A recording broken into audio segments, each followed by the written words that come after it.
What matters most, our community. We continuously encourage our vendors to adopt sustainable practices, making them an integral part of our journey towards a sustainable future. Our people, our strength, they form the backbone of our organization. With more than 16,000 personnel delivering excellence every day, we prioritize the health, safety, and well-being of every staff. We prioritize compliance with international health and safety standards to create a conducive and thriving work environment. This provides opportunities for growth, realize ambitions, and shape the leaders of tomorrow. Since our inception, giving back to communities has always been in our DNA, a lifelong principle of our founder and chairman, Tan Sri Dr. Jeffrey Chia. We will always be there for the underserved, providing them a hand up and never a hand out. We are committed to nation building by providing deserving students access to quality education through the Jeffrey Chia Foundation. And alongside the newly launched Sunway Center for Planetary Health, we aim to break down the silos between health, crises, and economy, and to support an urgent call for action on planetary health. We ensure that integrity is embedded in every employee. It's not just about doing the right thing, but doing the right things right. By living our 5 sustainable goals and aiming to achieve them by 2030, we hope to inspire everyone to build a sustainable future, because our future is in our hands.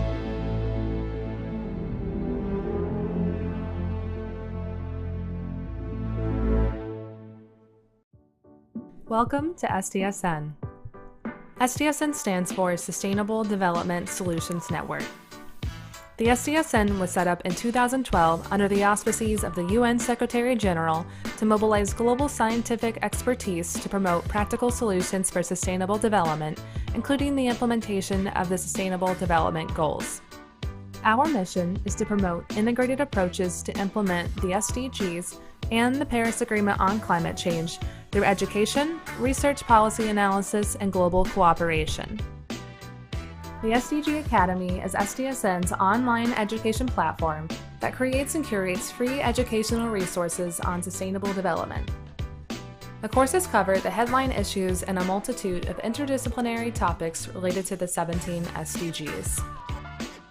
The Secretariat and SDSN's 1,300-plus member institutions support planning, policy development, and implementation of these international commitments through a number of projects.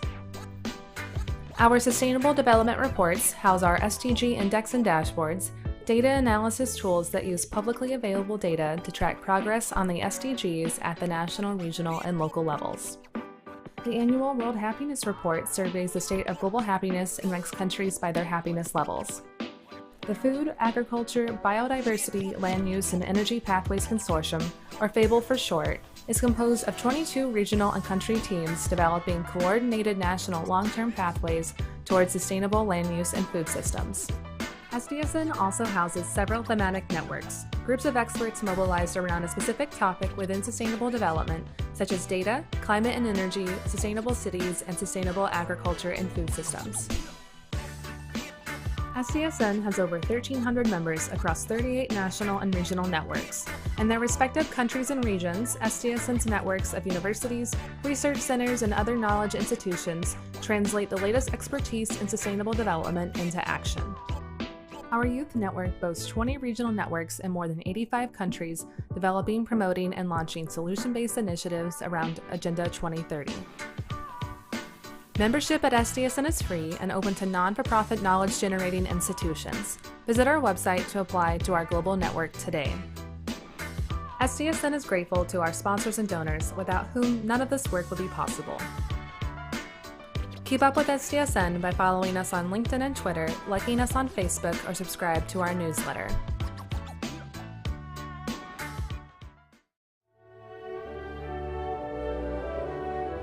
We, humanity, and predominantly the rich, developed countries, have imposed upon ourselves nothing less than a planetary crisis.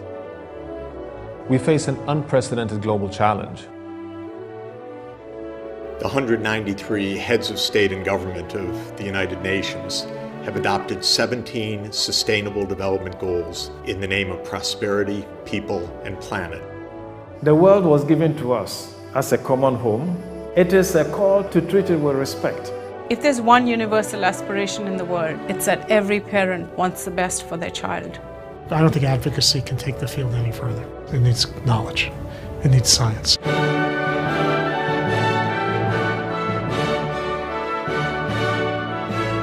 Welcome to the course of Sustainable Ocean. I, as a physical oceanographer, will teach you how the ocean physics work. I'm a professor in global sustainability at Stockholm University. I'm an evolutionary biologist. I'm a professor of applied psychology. It's a dialogue between the scientist and you.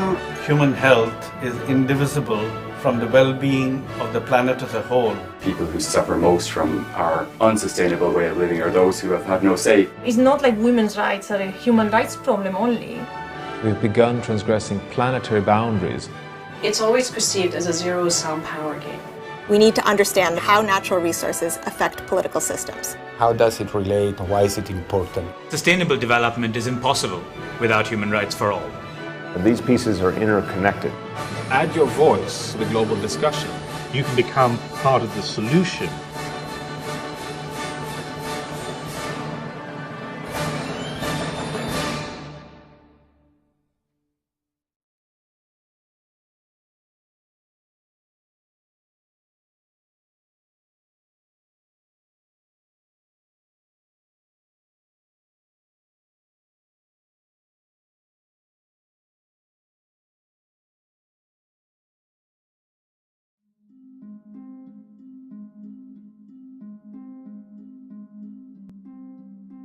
It is our task today and for the years to come to reimagine and redesign education. We have a moral duty to educate and prepare children for a world that's going to be more complex, challenging, and unpredictable, and enable them to shape sustainable, prosperous, and resilient communities for the future. On the SDG form, quality education, target 4.7 calls for the implementation of education that is inclusive and that promotes sustainable development. All learners should acquire knowledge and skills needed to promote sustainable development, including, among others, education for sustainable development and sustainable lifestyles, human rights, gender equality, promotion of a culture of peace and nonviolence, global citizenship, and appreciation of cultural diversity and of culture's contributions to sustainable development. I am absolutely thrilled and delighted to launch Mission 4.7. Mission 4.7 is an effort to support the education of a generation of global leaders with global citizenship values, real, tangible knowledge of the SDGs, and 21st century skills that we believe is the real path to improving the state of our world for all. This is not simply about transforming education, but it's about the power of education to transform society. Education for sustainable development is not just good for society, but it's also good for education. We need to find a way to make sure it's not something that's seen as an extracurricular to be competing with the school curriculum, but incorporate it into what's necessary in a school curriculum. So it is not about introducing new curriculum, but it is about reflecting these global values of respect for nature, of universal human rights, of economic justice, and a culture of peace in the various disciplines. Science isn't just about, physics and chemistry. It's about, can you think like a scientist? Can you use the tools of science to understand and change the world?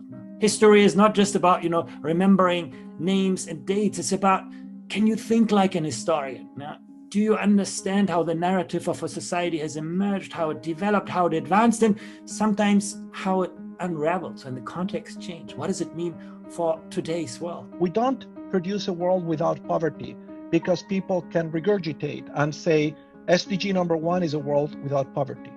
We produce a world without poverty when we can identify what are the capacities, what is the knowledge, the dispositions, and the skills that people need to build a world without poverty. Students of all ages in all types of schools can be educated to care for the world's most pressing problems while achieving their own academic requirements. Let us work together to educate humanity about sustainable development and global citizenship.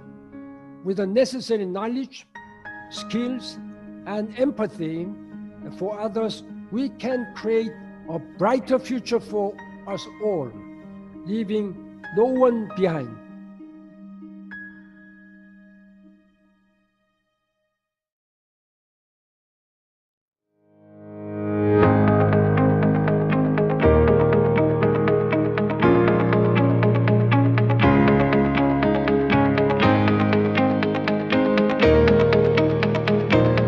Implementing the sustainability agenda is no longer an option, but an urgent and moral imperative. It is my hope that the solution we come out can inspire many others around the world to in tackling issues related to the sustainability agenda.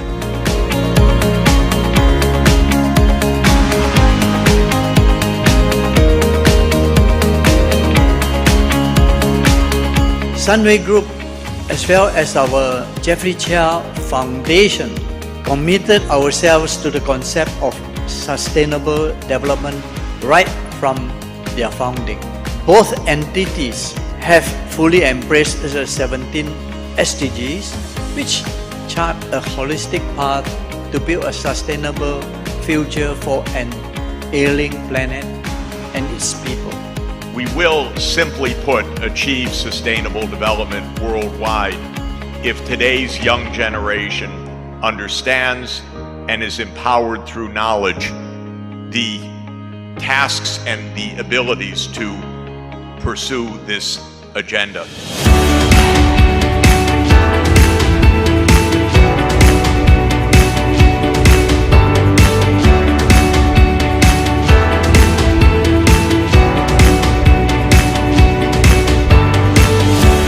The big challenge that we face in Southeast Asia is the mix of global warming and the Cold War. And the solution to be able to undertake the correct climate action policies is to have cooperation on the regional level. The Jeffrey Chia Foundation gifted a total of $20 million to the UN SDSN headed by Professor Jeffrey Sachs. A major portion of these funds was used to establish the Jeffrey Sachs Center on Sustainable Development at Sunway University.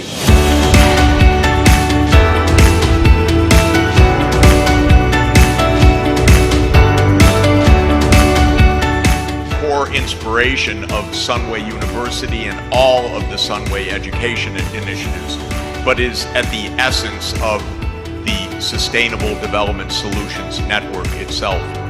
And that is that education is the most essential investment of any society in its future.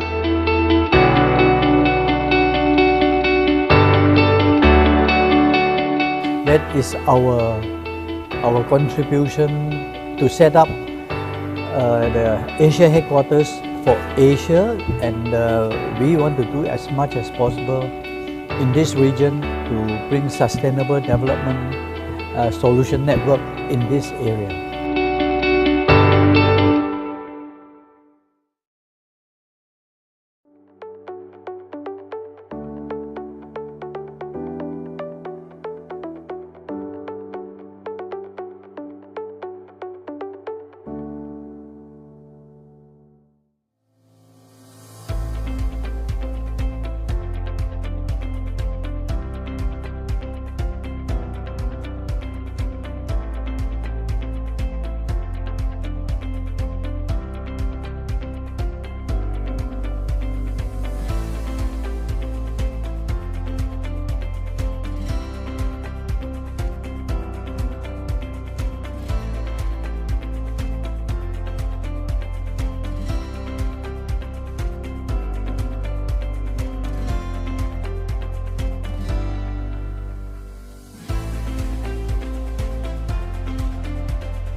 Tan Sri Sir Jeffrey Chia, founder and chairman of the Sunway Group and chair of the Malaysia chapter of the United Nations Sustainable Development and Solutions Network.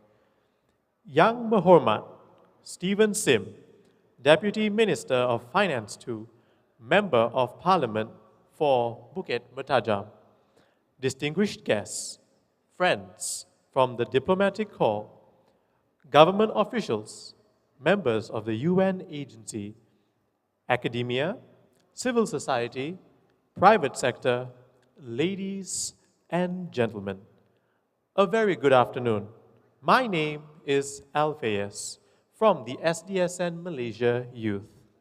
And I am Weni from SDSN Malaysia Youth. We will be your MCs for this auspicious event. On behalf of SDSN Asia and the Sunway Group, we would like to welcome each and every one of you to the Asia Pacific Solution Forum. We would also like to welcome those tuning in via the live stream. If this is your first time in Malaysia, I would like to say Selamat Datang, which means welcome in the local Malay language. The Asia Pacific Solutions Forum is an annual gathering of thought leaders, policymakers, innovators, and experts from the Asia Pacific region and beyond. It serves as a platform for in-depth discussions on critical issues, innovative solutions, and collaboration efforts aimed to boost local action for the United Nations Sustainable Development Goals, the SDGs, in the Asia-Pacific region. The theme for this year's forum is Accelerating Local Action for the SDGs in the Asia-Pacific. It is a call to action for all of us to focus on local initiatives and innovations that can create a substantial impact towards achieving the SDG within the region. Throughout the forum, we will have the opportunity to engage in panel discussion with some of the brightest minds in the Asia-Pacific region. The goal is to not only identify challenges, but also provide concrete, actionable solutions that can shape a brighter future for all. To open today's event, let us welcome to the stage Professor Wu Wing Tai, Vice President for Asia of SDSN and Sunway University's Research Professor.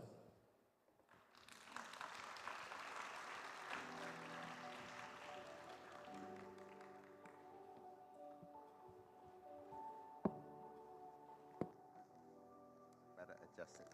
Thank you. Thank you. Yang Berhormat Stephen Sim, Tan Sri Sir Jeffrey Chia, and my lucky fellow residents in Malaysia. Good afternoon and welcome to Sunway City, the wonderland created from wasteland. I would like to begin by welcoming Stephen home to Sunway University. Stephen was in the first class of the Masters of Sustainable Development program that the Jeffrey Sachs Center started in 2018. Stephen's master's thesis was a masterpiece, of course, on the performance of the development banks in Malaysia. Stephen is putting his MSDM training to good use because he is now improving the work of these national development banks which he oversees. We meet today to learn about 6 innovative solutions to key challenges in achieving the 17 SDGs. We have chosen to meet on this day in November because 2 weeks from now, the 21 leaders of the Asia-Pacific Economic Community will be meeting in San Francisco. Our Prime Minister will be there.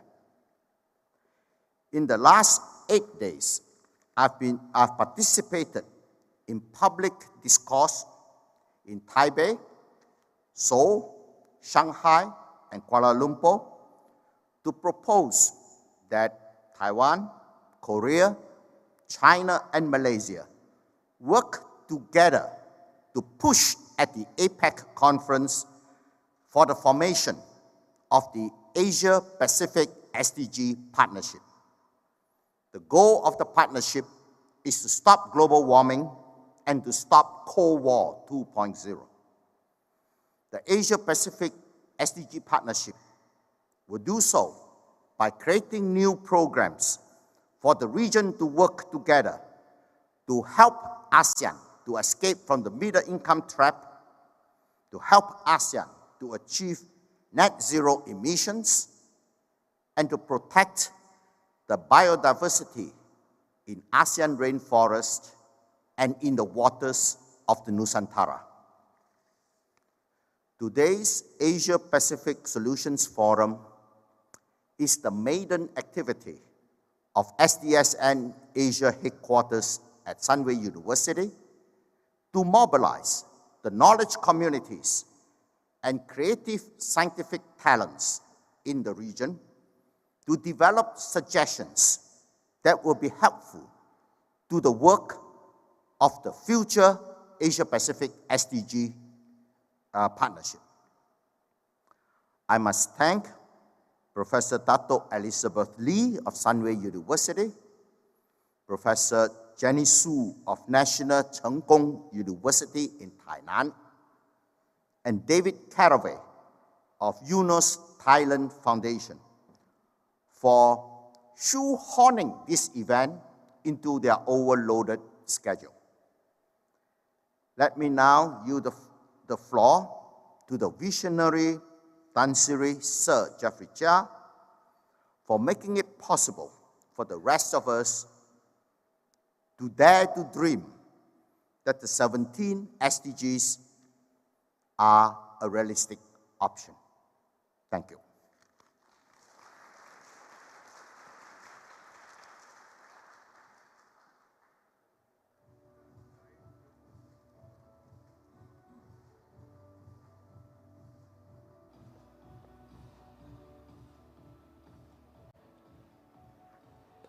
Thank you, Professor Wu, for that insightful speech. Ladies and gentlemen, for his extraordinary achievements in service to higher education, healthcare, and philanthropy, as well as his lifelong commitment to nation building and sustainable development, Tan Sri has been conferred the Knight Commander of the Most Excellent Order of the British Empire, the KBE, which carries the title Sir by His Majesty King Charles II of the United Kingdom. This honorary knighthood recognizes Tan Sri's remarkable role in forging higher level links with a number of UK institutions, including the University of Cambridge, the University of Oxford, the University of Lancaster, the Royal College of Physicians, the Chevening Scheme, ACCA, as well as ICAEW. Our heartiest congratulations to Tan Sri, and please put your hands together, ladies and gentlemen, as we invite Tan Sri, Dato Sri, Sir Jeffrey Chia on stage to deliver his welcoming address.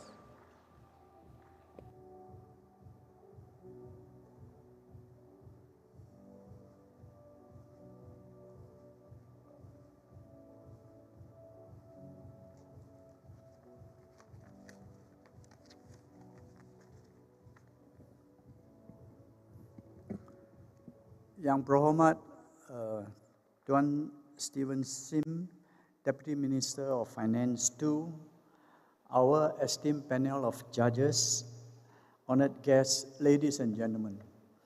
A very good afternoon to all of you and welcome to Sunway City, Kuala Lumpur.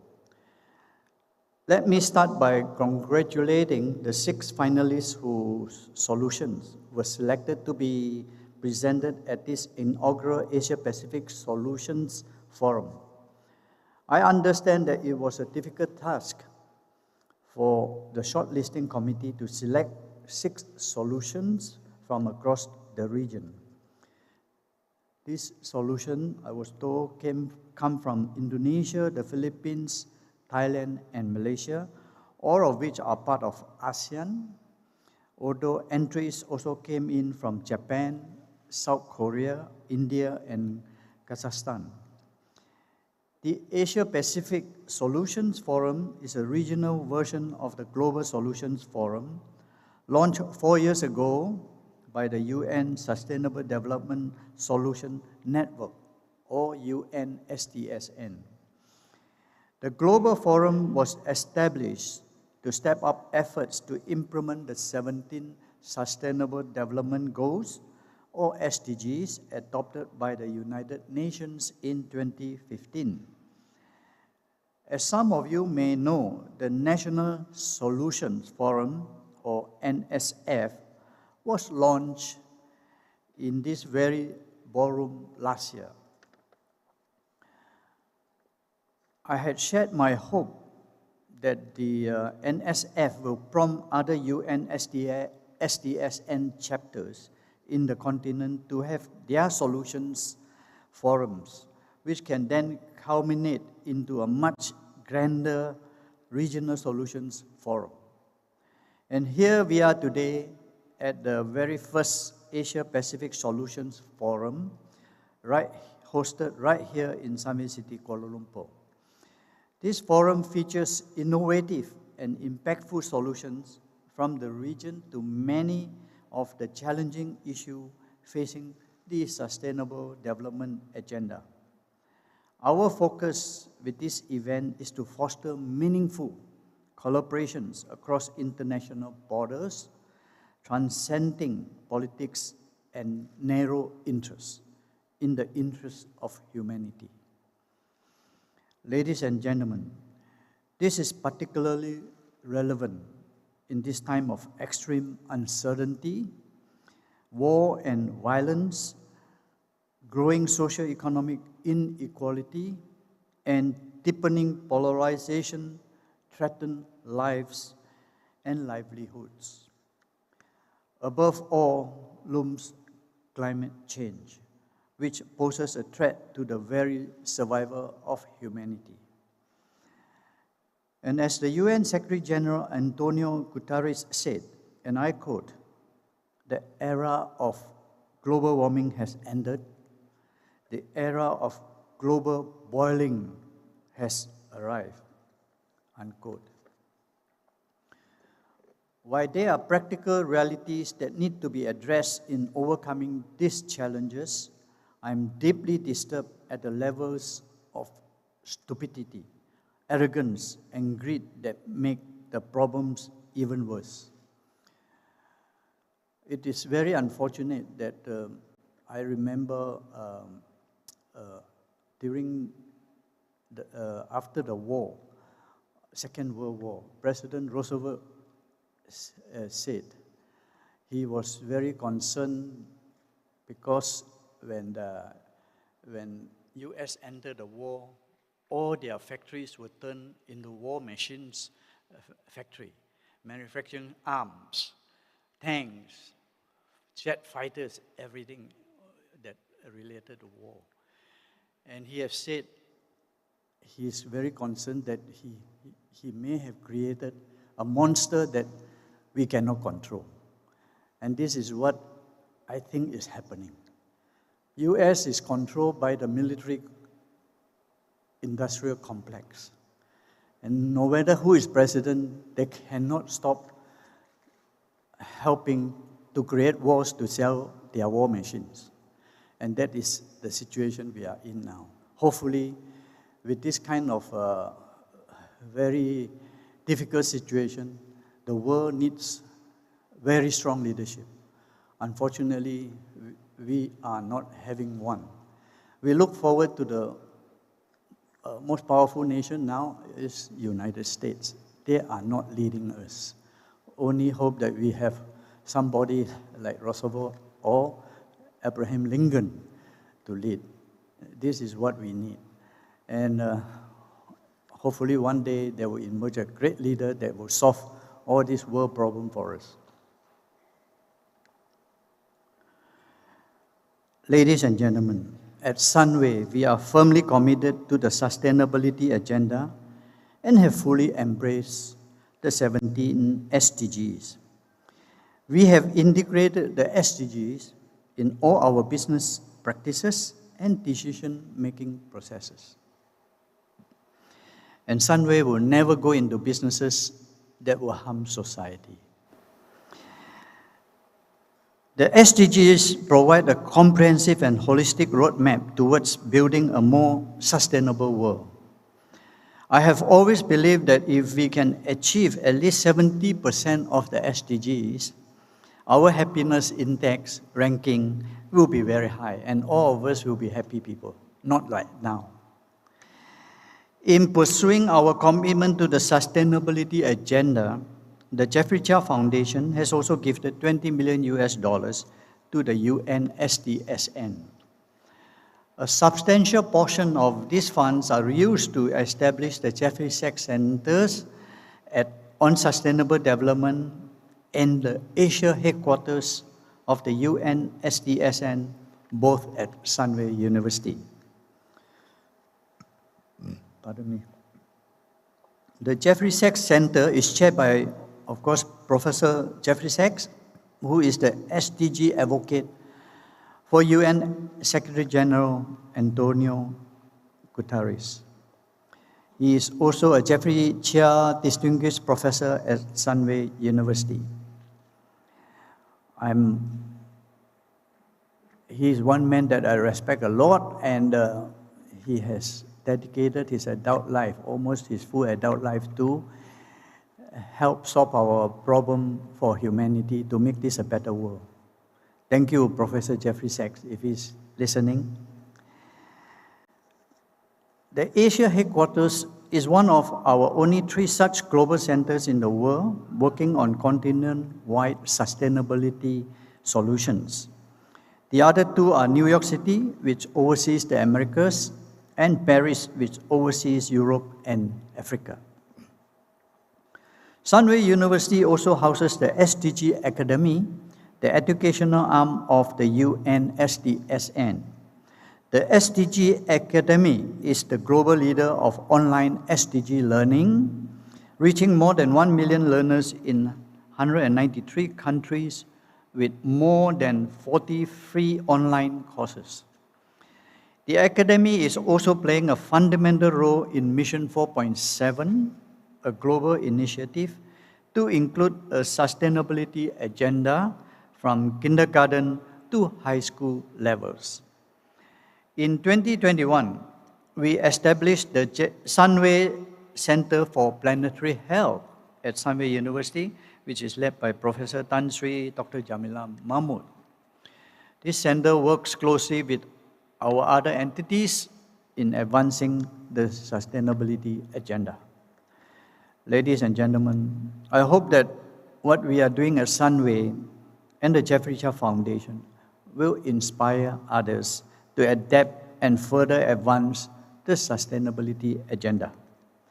Our efforts at Sunway are driven by the conviction that realizing the 17 SDGs is not the responsibility of government alone, and building a sustainable future and requires the commitment of all elements of society: the public sector, private sector, academia, civil society, and of course, each and every one of us. It is why we support the UN Sustainable Development Solution Network. The key word in the organization name is solutions.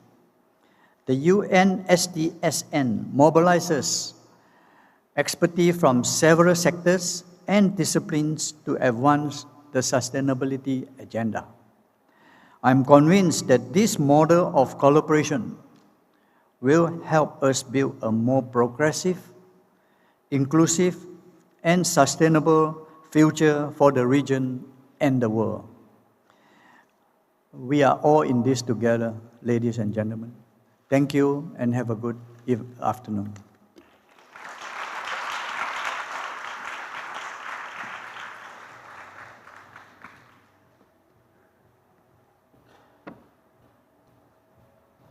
Thank you, Tan Sri Sir Jeffrey Chia, for your thought-provoking and inspiring speech. Ladies and gentlemen, now for the keynote address, we are pleased to now invite Yang Berhormat Stephen Sim, Deputy Minister of Finance II, to deliver the keynote address.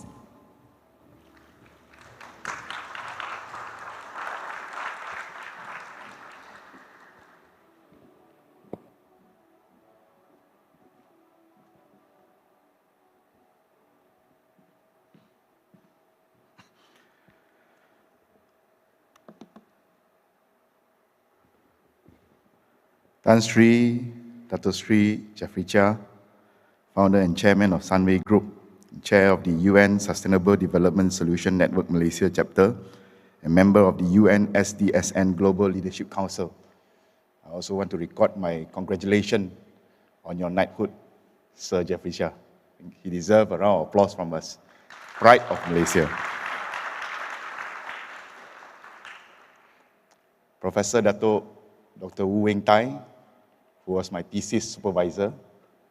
Thank you for your invitation. And of course, Dr. Sri Mustafa Muhammad Tokpa, former Minister of Economics, among other distinguished roles he has held in the government of Malaysia.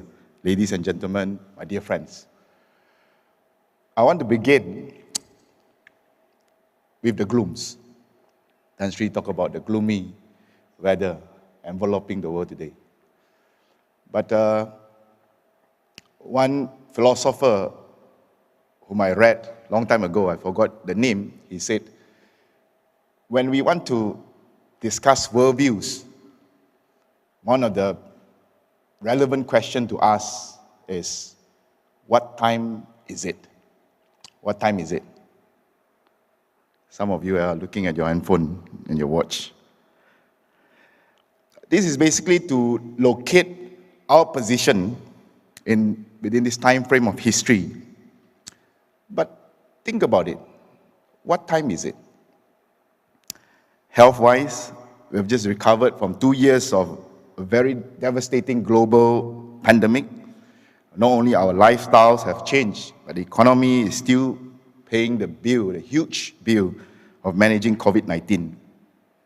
And just as we are trying to move on from COVID-19, WHO started to warn us about this hypothetical disease X. Climate change is real. Previous speakers have articulated the impact of climate change, and we don't have to look at distant glaciers. Just increased frequency of floods in our country, the heat waves, landslides, and the fluctuation of food production and price. All these are symptomatic of climate crisis that we are facing. Geopolitically, we are dealing with the emergence of new strong power centers in the world for the first time since 1989. Professor Wu talked about Cold War II, a phrase which was also repeated by the historian Neil Ferguson. And as if the trade war and the Russian-Ukraine war are not bad enough, just 2 weeks ago we saw the frightening accumulation of 76 years of occupation in Palestine, with one side a nothing to lose freedom fighter, on the other side an everything to lose military force. And the same 76 years ago, a group of scientists set up what they call a doomsday clock to represent how close all of us, humanity, how close we are to a world catastrophe.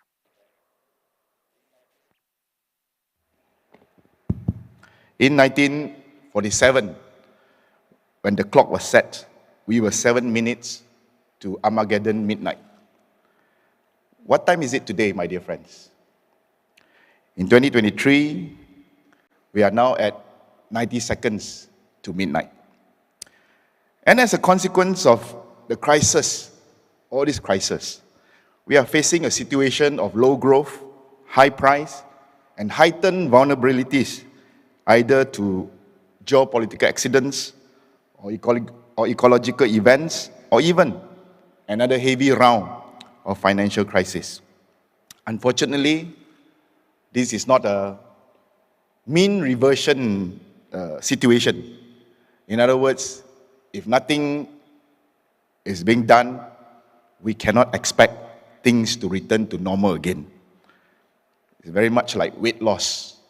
I always imagine that I can just breathe my way to losing my weight. But if nothing is done, we are not going to lose that weight. We all have to do something. Like what Sri Jeffrey Chia said, sustainable development, the charge to care for our world, our society, the people around us, the environment, is not just on the government alone. It takes a whole of society approach. And I want to applaud the organizer of the Asia Pacific Solution Forum 2023, participants, because today you chose to be part of the solution to these critical problems of our time. Shall we give a round of applause to the organizer?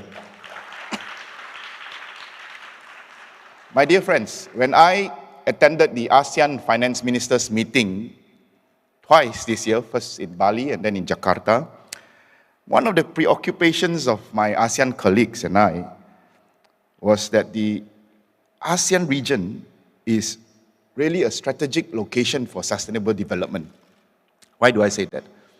The Chinese has a very interesting way, a shorthand way, if you may, to summarize Sun Tzu Bing Fa, the art of war, in just 6 characters, the ingredient for victory. 天时地利人和 means simple translation, the climate, the terrain, the geography, the human factor. Here in ASEAN, we have got the sun and the wind all year long. We have very rich biodiversity and a society deeply connected to the earth because of our historical, agrarian, and seafaring culture. Just to give you a simple example of this 天时地利人和, climate, terrain, and human factor, and its effect on ASEAN region in vis-a-vis SDG. Here in Malaysia, simple example, in August this year, the Malaysian government announced that civil servants can now wear batik to work every day. So I'm wearing batik because previously it's a Thursday. I'm wearing batik today. This is a Sarawak batik. This policy is not just tied to the preservation of our rich heritage, but also to climate action. Now, government officers have to adjust and readjust the temperature of air conditioning in their office to 24 to 25 degrees Celsius. ASEAN recognizes the huge opportunity to be a model sustainable development in the world. But we are also aware of the gaps. Gaps in investments, gaps in infrastructure, and perhaps most importantly, gaps in policies. I am proud that this year, ASEAN released version 2 of the ASEAN taxonomy as a guide for classifying economic activities according to their impact on the environment, and thus providing a framework for sustainable financing.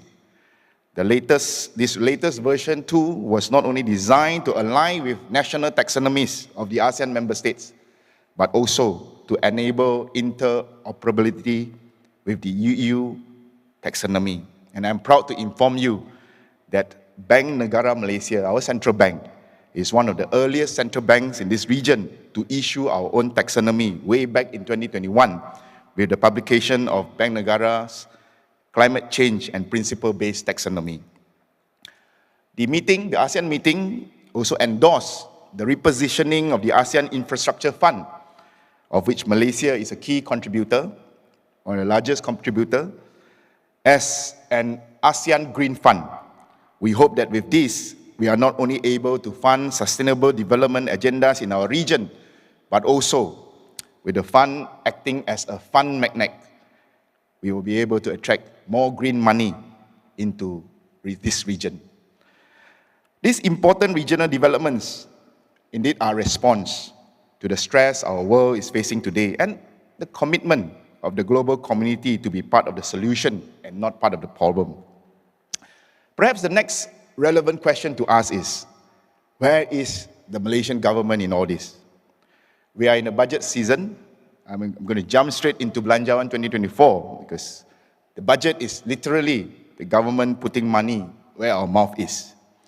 Overall, Belanjawan 2024 has committed 20.6 billion ringgit for sustainability-related spendings. These range from energy transition to ecological protection to climate change disaster mitigation and food security. But having said that, beyond the 20.6 billion, I am pleased also to inform you that the total spending of 393.8 billion ringgit in the budget is actually tagged to each and every one of the 17 goals of the SDG, Tan Sri. By this sort of mapping, policymakers, parliamentarians, and Malaysians in general will be able to track Malaysia's fiscal commitment and subsequent outlays towards achieving the SDG. Just give you a few examples. For Belanjawan 2024, almost all of the 17 SDGs receive an increment in allocation. Most notably, goal number 2, in relation to ending hunger and strengthening food security, will receive a 43.4% more allocation in 2024. Goal number 6, on sustainable water management, will have an increase of 35.7%. Goal number 13, on climate action, will see a 21.1% increment in the budget. And on the other hand, the top allocations for SDGs are top 5. Goal number 4, to promote accessible quality education with an allocation of 82.7 billion ringgit. Goal 16, institutional reform, 78.2 billion ringgit. Goal 3, healthcare and well-being of the people, 45.3 billion ringgit. Goal number 10, reducing inequality, 44.7 billion. And finally, goal number 9, sustainable infrastructure and industry innovation, 34.7 billion ringgit. In these challenging times, sustainability is not a mere option, it is an imperative. Malaysia wants to be part of the solution, not part of the problem. Our commitment is crystal clear. Belanjawan 2024 should be read in the context of 4 other major policy documents, namely the Economy Madani Framework, the National Energy Transition Roadmap (NETR), the new Industrial Master Plan (NIMP), and the midterm review of the 12th Malaysian Plan. These are key strategies crafted to enable sustainable growth in this precarious global environment we are living in today. Yes, sustainability and prosperity are not mutually exclusive. Improving healthcare, for example, not only increases our resilience towards disease epidemics and pandemics, but also ensures the general well-being of our economically productive population, as well as lessening the impact of dependency burden on healthcare expenditure. Food security is critical, as we have seen how the choking of the global supply chain during crisis affects Malaysia as a net food importer. The government has committed 3.6 billion ringgit in this sector, and we will galvanize the strength of both the federal and state governments all over Malaysia in this regard. The government is also committed to implementing targeted subsidies. Very controversial, not popular, but this is not only to ensure a more just distribution of resources and efficient fiscal management. We also want to deal with the contradiction of sustainable growth and subsidizing fossil energy. In 2022, our subsidy bill hit 92 billion ringgit, with energy subsidies costing more than 60 billion ringgit. This is not only unsustainable financially, but also unsustainable in all sense of the word. This year, with the implementation of targeted subsidies on electricity alone against just merely the top 1% of industry and domestic users, we managed to save over 4 billion in first half of the year. Next year, we aim to expand the targeted subsidy policy to cover diesel as well, with the hope to lower our total subsidy bill to 58.1 billion in 2024. All these savings, my dear friends, will eventually be rechanneled back to the people, to development, to education, to healthcare, to SME, to sustainability. The key strategy of Economy Madani is raising the floor and raising the ceiling. This is an oft-repeated word by many officials in this current government. I said key strategy in the singular because I see this as two sides of the same coin.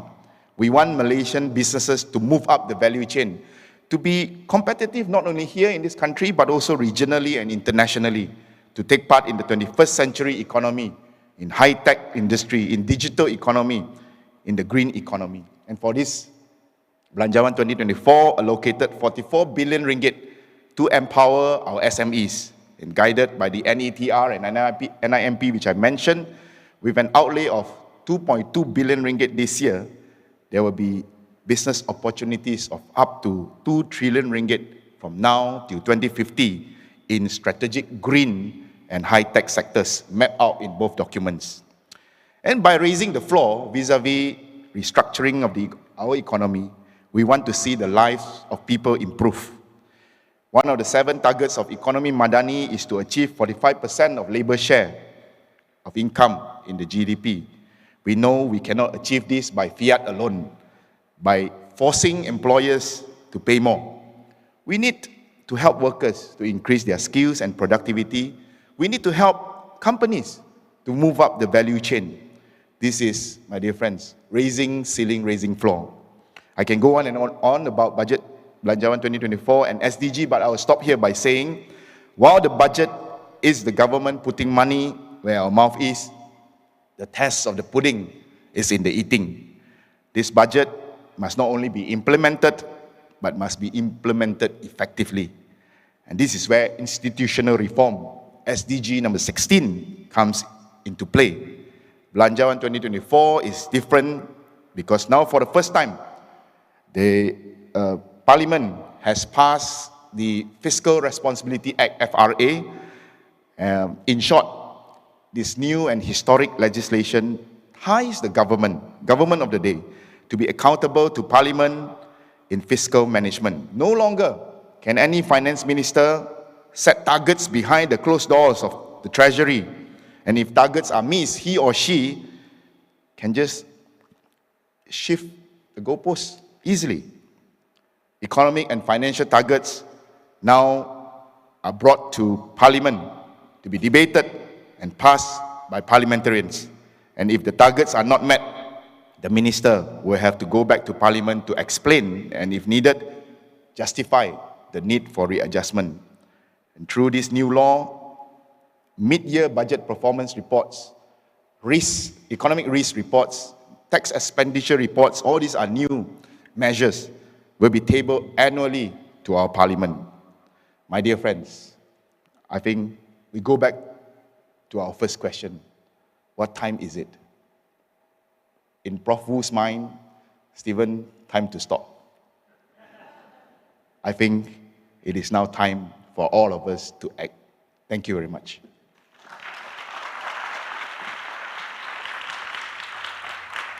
Thank you, Yang Berhormat Stephen Sim, for your message. We would like to request Yang Berhormat Stephen Sim to remain on stage for a group photo. Thank you. Could we call upon our distinguished guest from the front row to come up onto the stage to take a group photo with YB Sim?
Thank you, ladies and gentlemen. Join us in thanking YB Stephen Sim for his presence today.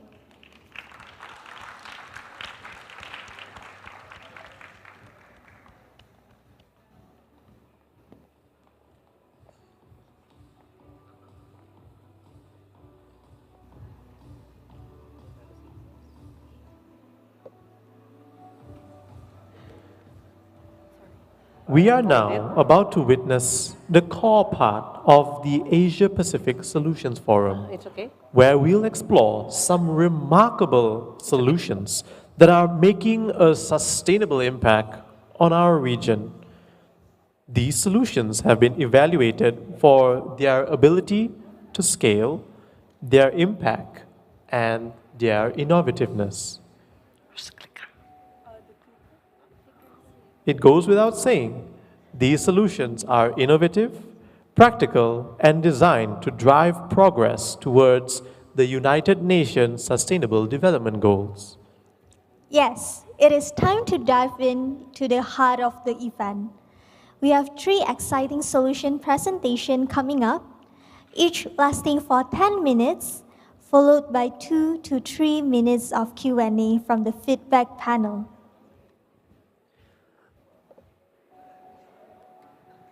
The feedback panel is comprised of esteemed individuals from multiple disciplines.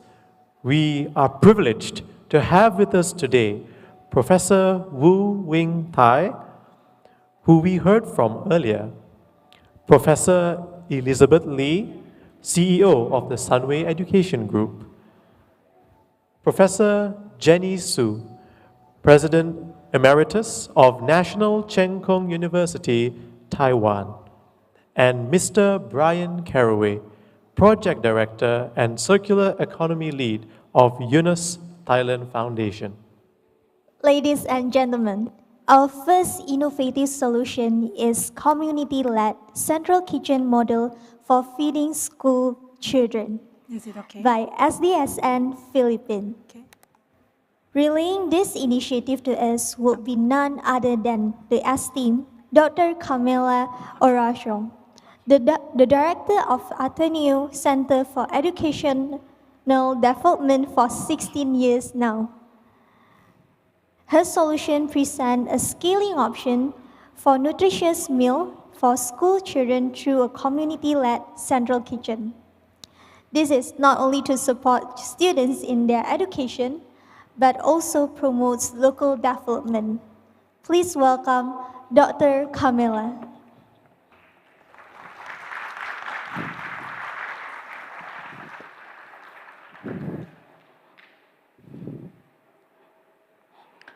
Good afternoon, distinguished guests of the Asia Pacific Solutions Forum, ladies and gentlemen. I am Carmela Oracion from Ateneo de Manila University in the Philippines, here before you right now to present our solution to a very wicked problem that affects our children in the country, especially the most vulnerable ones, the children who were born in extremely difficult circumstances. The title of the solution is a community-led central kitchen model for school feeding programs in the Philippines. This community-led central kitchen model for school feeding repositioned the existing concept of school feeding programs in the Philippines as a multi-sectoral initiative among stakeholders. The resulting synergistic delivery of national services with the local government unit acting as the focal point presents an effective and sustainable mechanism for addressing hunger among children in the country. This particular solution contributes to 5 Sustainable Development Goals. 1, no poverty. 2, zero hunger. 3, good health and well-being. for quality education, and 17, partnership for the goals. The solution was really an initiative that intended to address the need for an effective and sustainable mechanism for addressing hunger among children in the Philippines, specifically those who are in the daycare centers, 3 to 4-year-old children, and those enrolled in public elementary schools. We noted that the high incidence of malnutrition and hunger among the children prevent them from successfully completing their studies. There were existing feeding programs in the different schools at that time, but there were mixed results from decades of decentralized in-school feeding programs. We also noted operational issues, no, that characterized the existing feeding programs then, like, for example, the quality of meals and measuring equipment, human resource shortages, and household characteristics that prevented the beneficiaries of the program, the children, from benefiting fully from the interventions. The solution started in 2011. The solution consisted in a template for in-school feeding programs that was called Blue Plate for Better Learning Feeding Program. Importantly, this was not just a charitable intervention that intended to feed the children, but also an educational intervention. It was the Ateneo Center for Educational Development, an education NGO, a center that belongs to that is a part of the Ateneo de Manila University, that initiated the design and initial implementation of the feeding program. The program had 3 important characteristics. One, it is a large-scale feeding program. And this was undertaken in partnership with the professional schools of the university, and that included the School of Medicine and Public Health, the School of Government, and also the law school and the business school. Second important characteristic, is there, the one in the middle. Parent volunteers prepared the meals. And this is something that we learned from the Jollibee Foundation Busog Lusog Talino program. And a third characteristic, which is very important, is the fact that meals were now cooked, not in the schools, but in central kitchens, and then the meals were delivered to several schools in the area. And this is a strategy that we learned from India, in particular, the Akshaya Patra Foundation Midday Meal Program. There are 3 things that we'd like to highlight about this solution. One, it is a positioning innovation.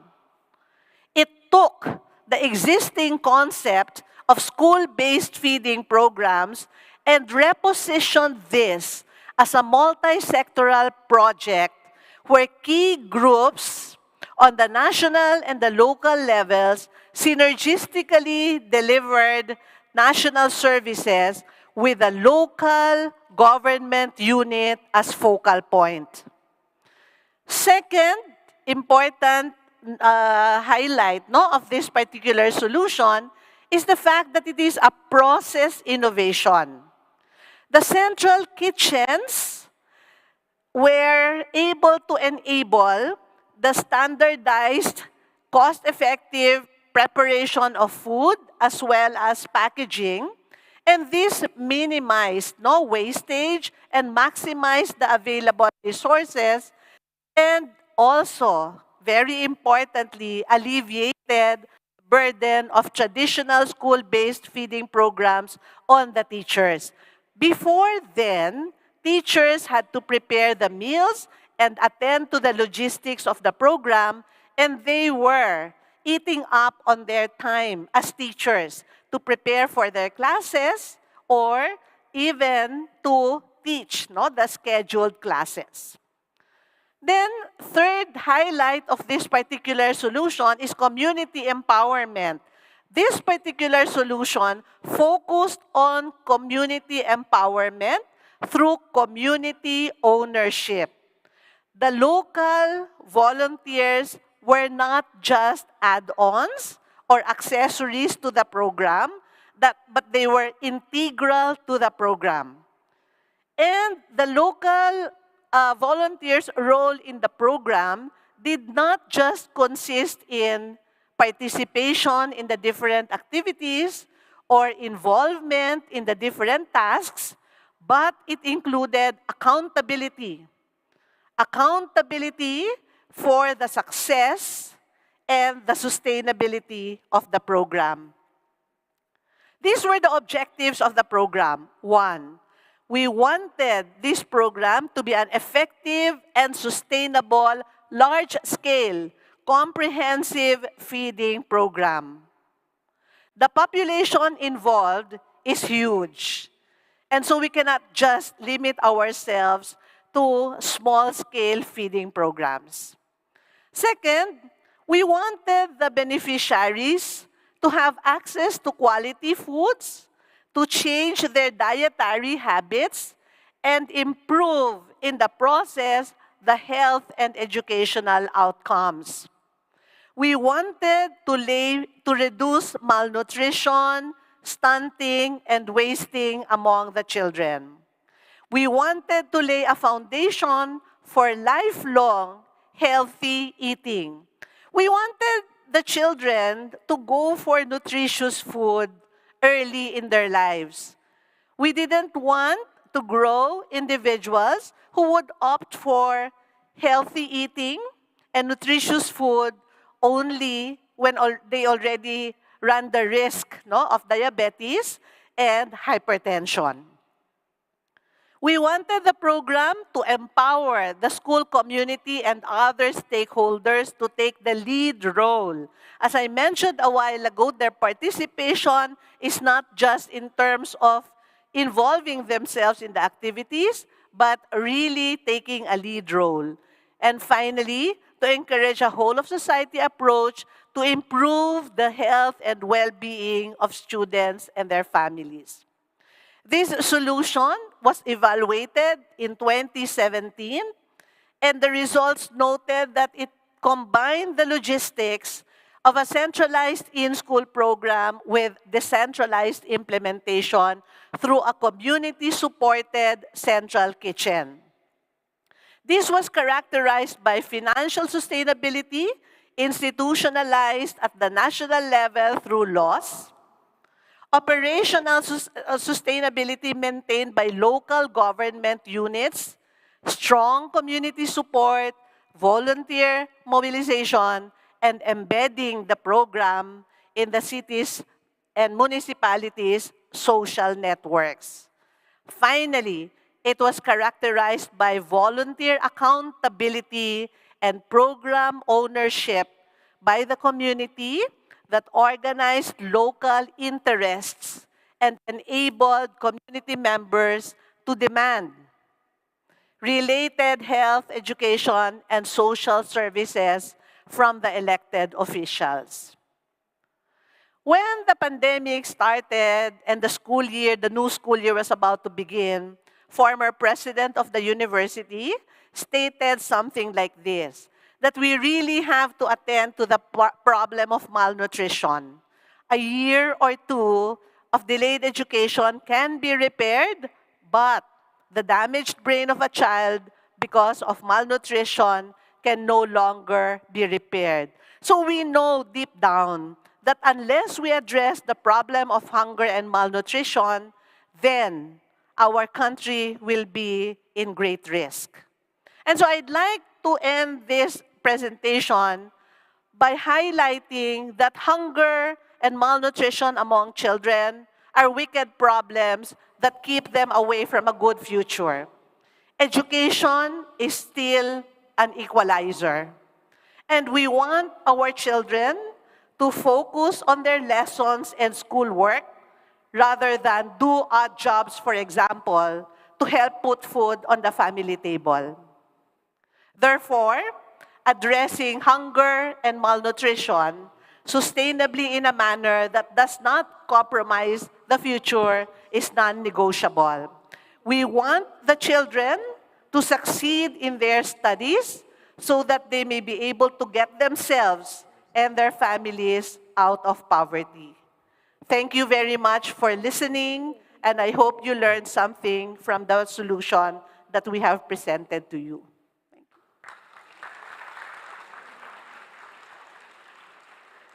Thank you, Dr. Carmela.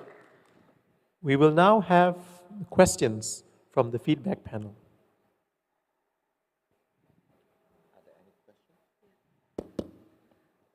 Dr. Carmela, thank you very much for your presentation.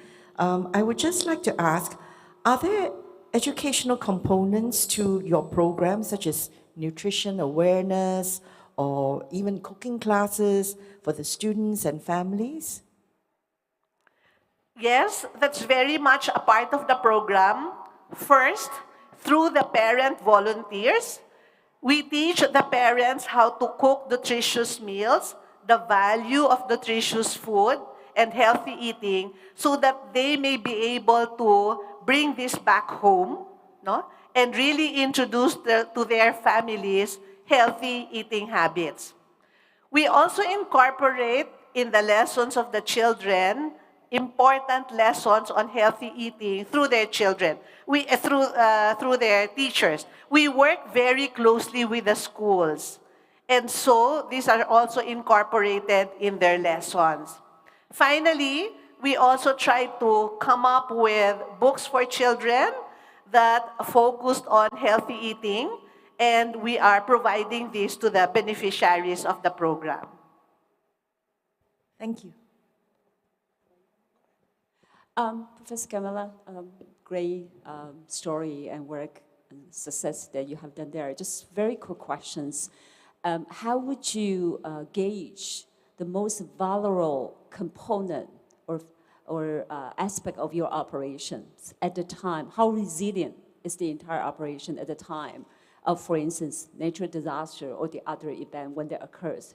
Much of your provision now rely on central program. So have you ever considered and how would you respond to that, and how will you make your system more resilient at the time of difficulties?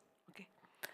At the start, sometime in 2010, 2011, we noted that there were in-school feeding programs.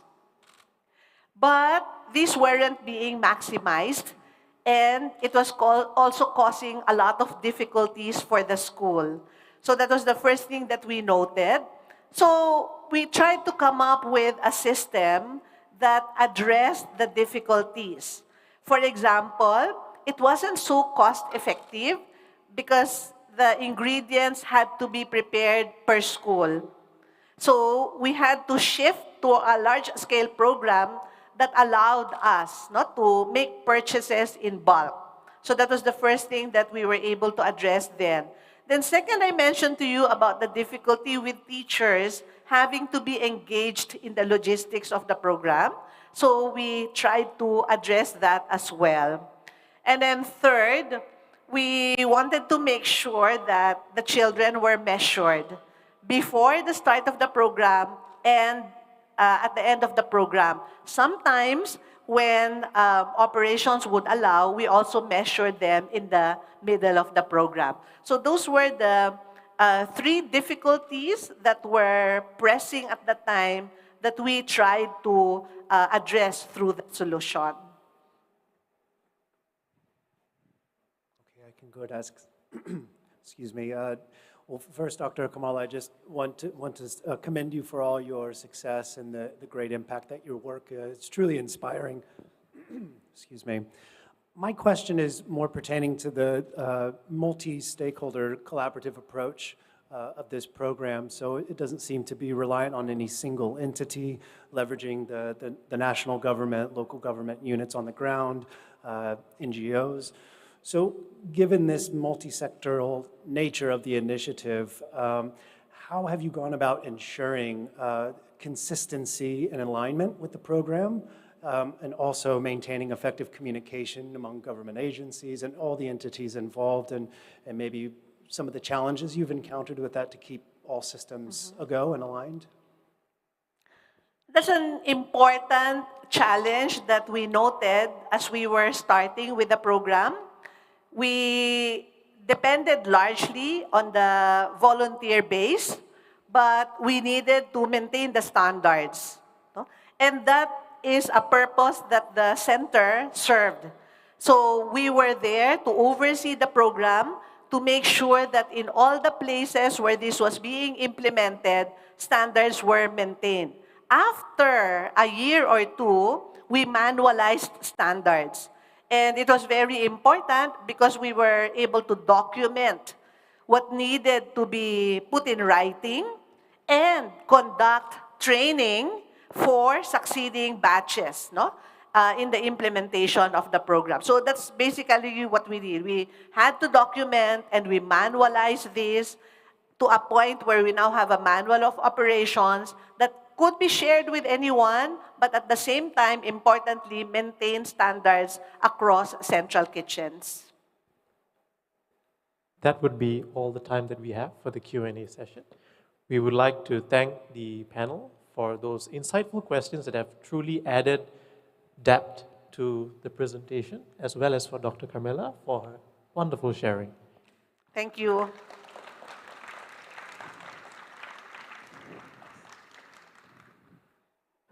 Ladies and gentlemen, our next innovative solution comes from the SDSN Thailand initiative.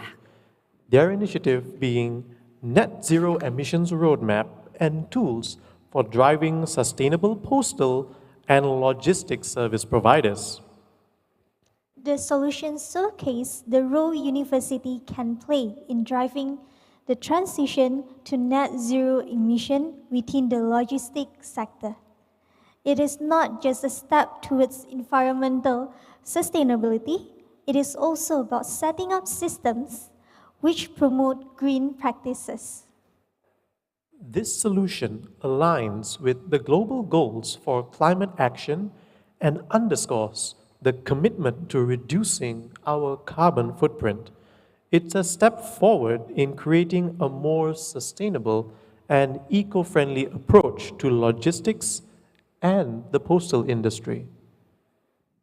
Ladies and gentlemen, please join me in extending a warm welcome to our distinguished speaker, Dr. Janya Tan-Chai Tujit, Director of Sustainable Logistics and Supply Chain Management Center, Prince of Songkhla University, who will provide us with more insight into their transformative initiative. Good afternoon, honorable guests, ladies and gentlemen. I'm very proud to be here today representing SDSN Thailand and Prince of Songkhla University. So today I'm going to present solution on the development of net zero emission roadmaps and tools for sustainable parcel delivery service. And this solution is aimed to develop a clear path for achieving net zero emissions in the parcel delivery sector, and to implement the sustainable initiative to industry and university collaborations. Do you know that a parcel that delivered to your doorstep is producing 82 grams of carbon dioxide emissions? And statistics has shown that each individual personally consume approximately 76 parcels a year. So it's slightly more for some country or slightly less for some country. And we, consumer, everybody in this room, has potential to produce 6 kilograms of carbon emission annually. And that means that we have a potential of cutting 1 tree a year. And let's imagine how many population in the world. Just take an example of Thailand. We have 70 million population. It means that we tend to cut 70 million trees a year.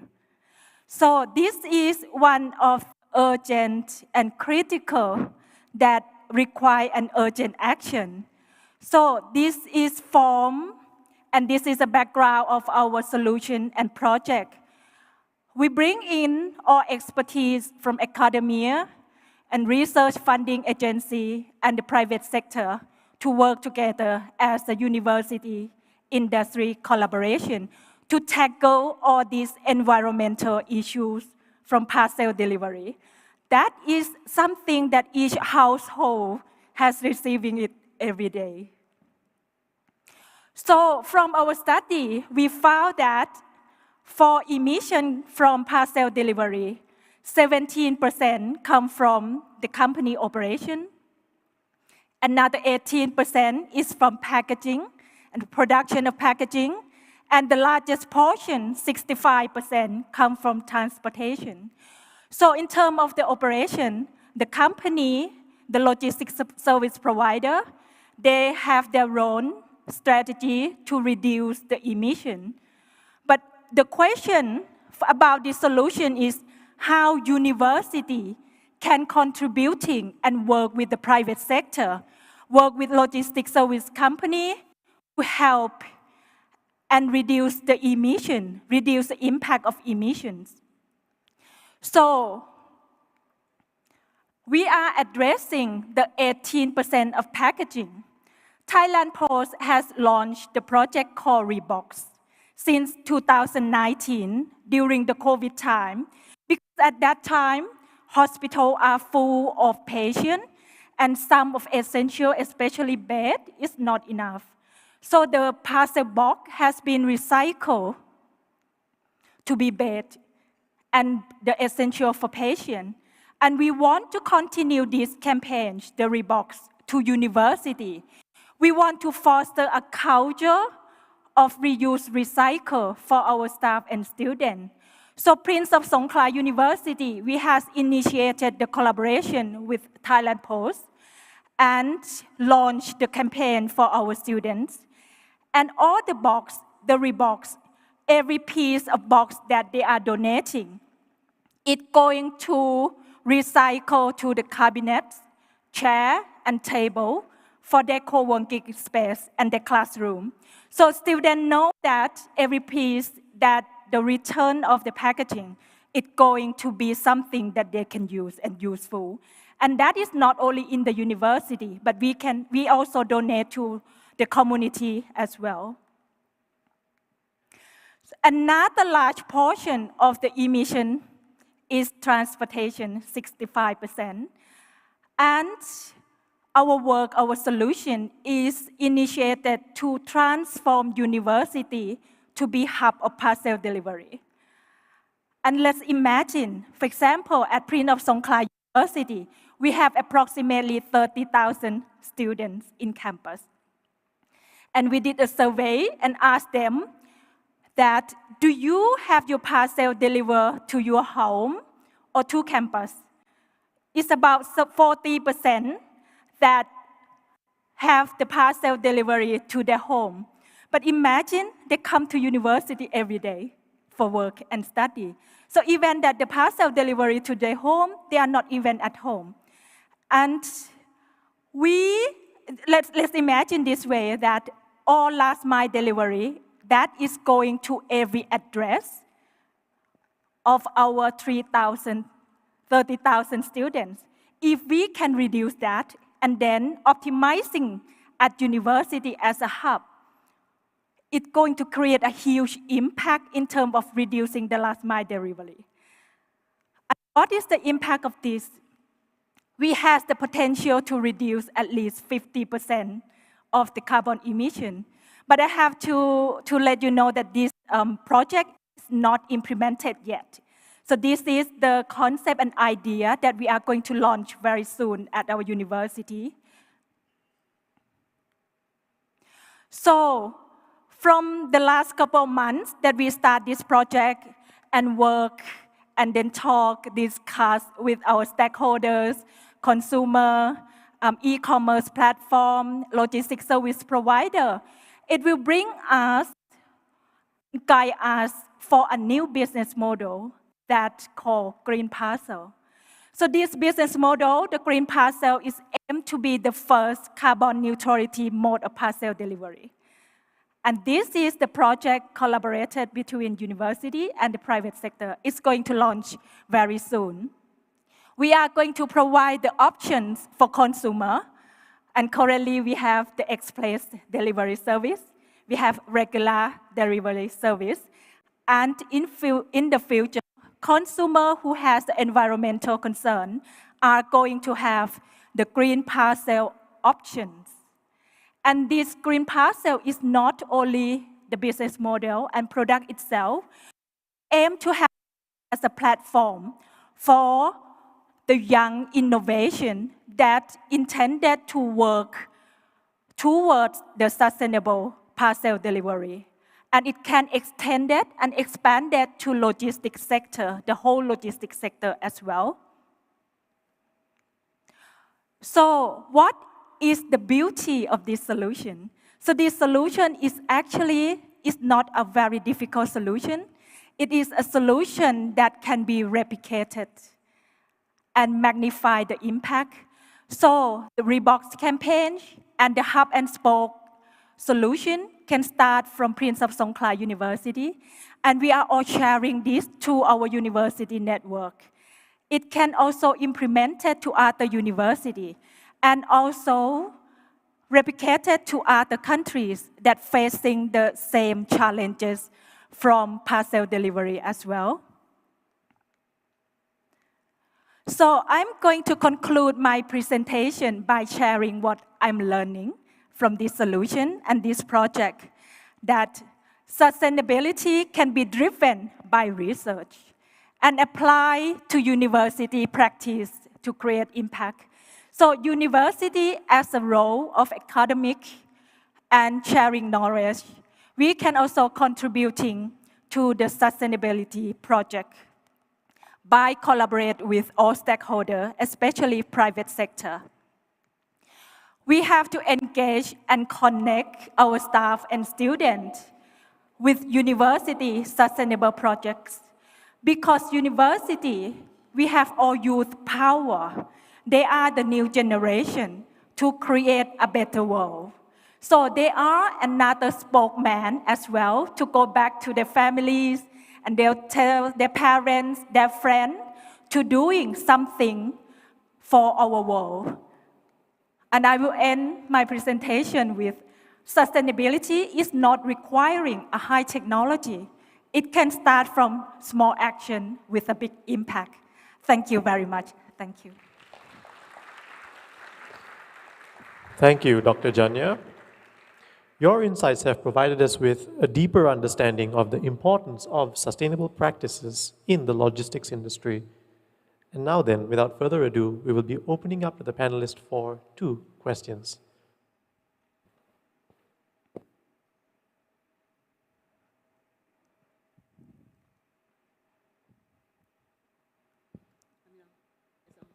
Hello, okay. Thank you for your presentation.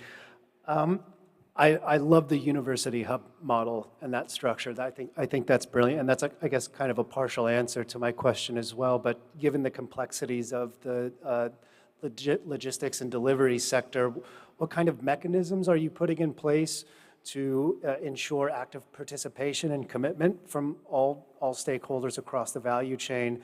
And now you've described one being the university hubs, but also Thai Post being a state enterprise. I didn't see much about government support or innovation. I'm kind of curious now with the new government in Thailand, has this been a benefit or a detractor to this idea? Thank you for your questions. In terms of the mechanisms of this solution, so actually this is what I did mention, that is a project that supported and it's a collaboration between university, research funding agency, and the private sector. And the reason that why we chose Thailand Post as our pilot project, because Thailand Post is a public enterprise. So in Thailand, in terms of research, when we are developing our research title, our research project, we have to have all stakeholders engaged to the project. For this project, we are working with all stakeholder associations and the government. Ministry of Transportation, they are all involved in this project. But today, I'm just taking another part that how university can contributing in this project. But in fact, this project, we aim not only to give benefit to Thailand Post, but rather than that, we want this project to be one of the case studies before we expanding our solutions to the whole logistic and transportation sector in Thailand. Yes, I hope that I answer your questions. I guess a quick follow-up to Brian's questions for coming from your university sector. University, any sizable university by nature is a living lab, it's a test bed.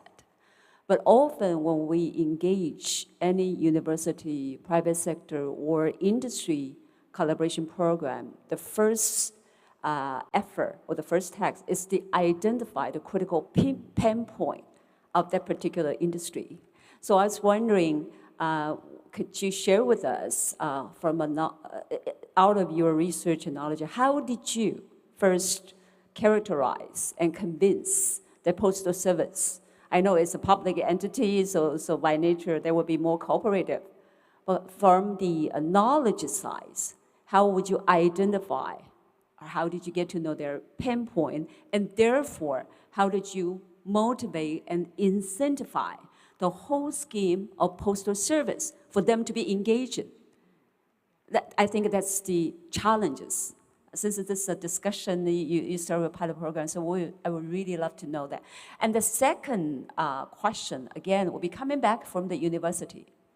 What is that specific set of knowledge and new innovations?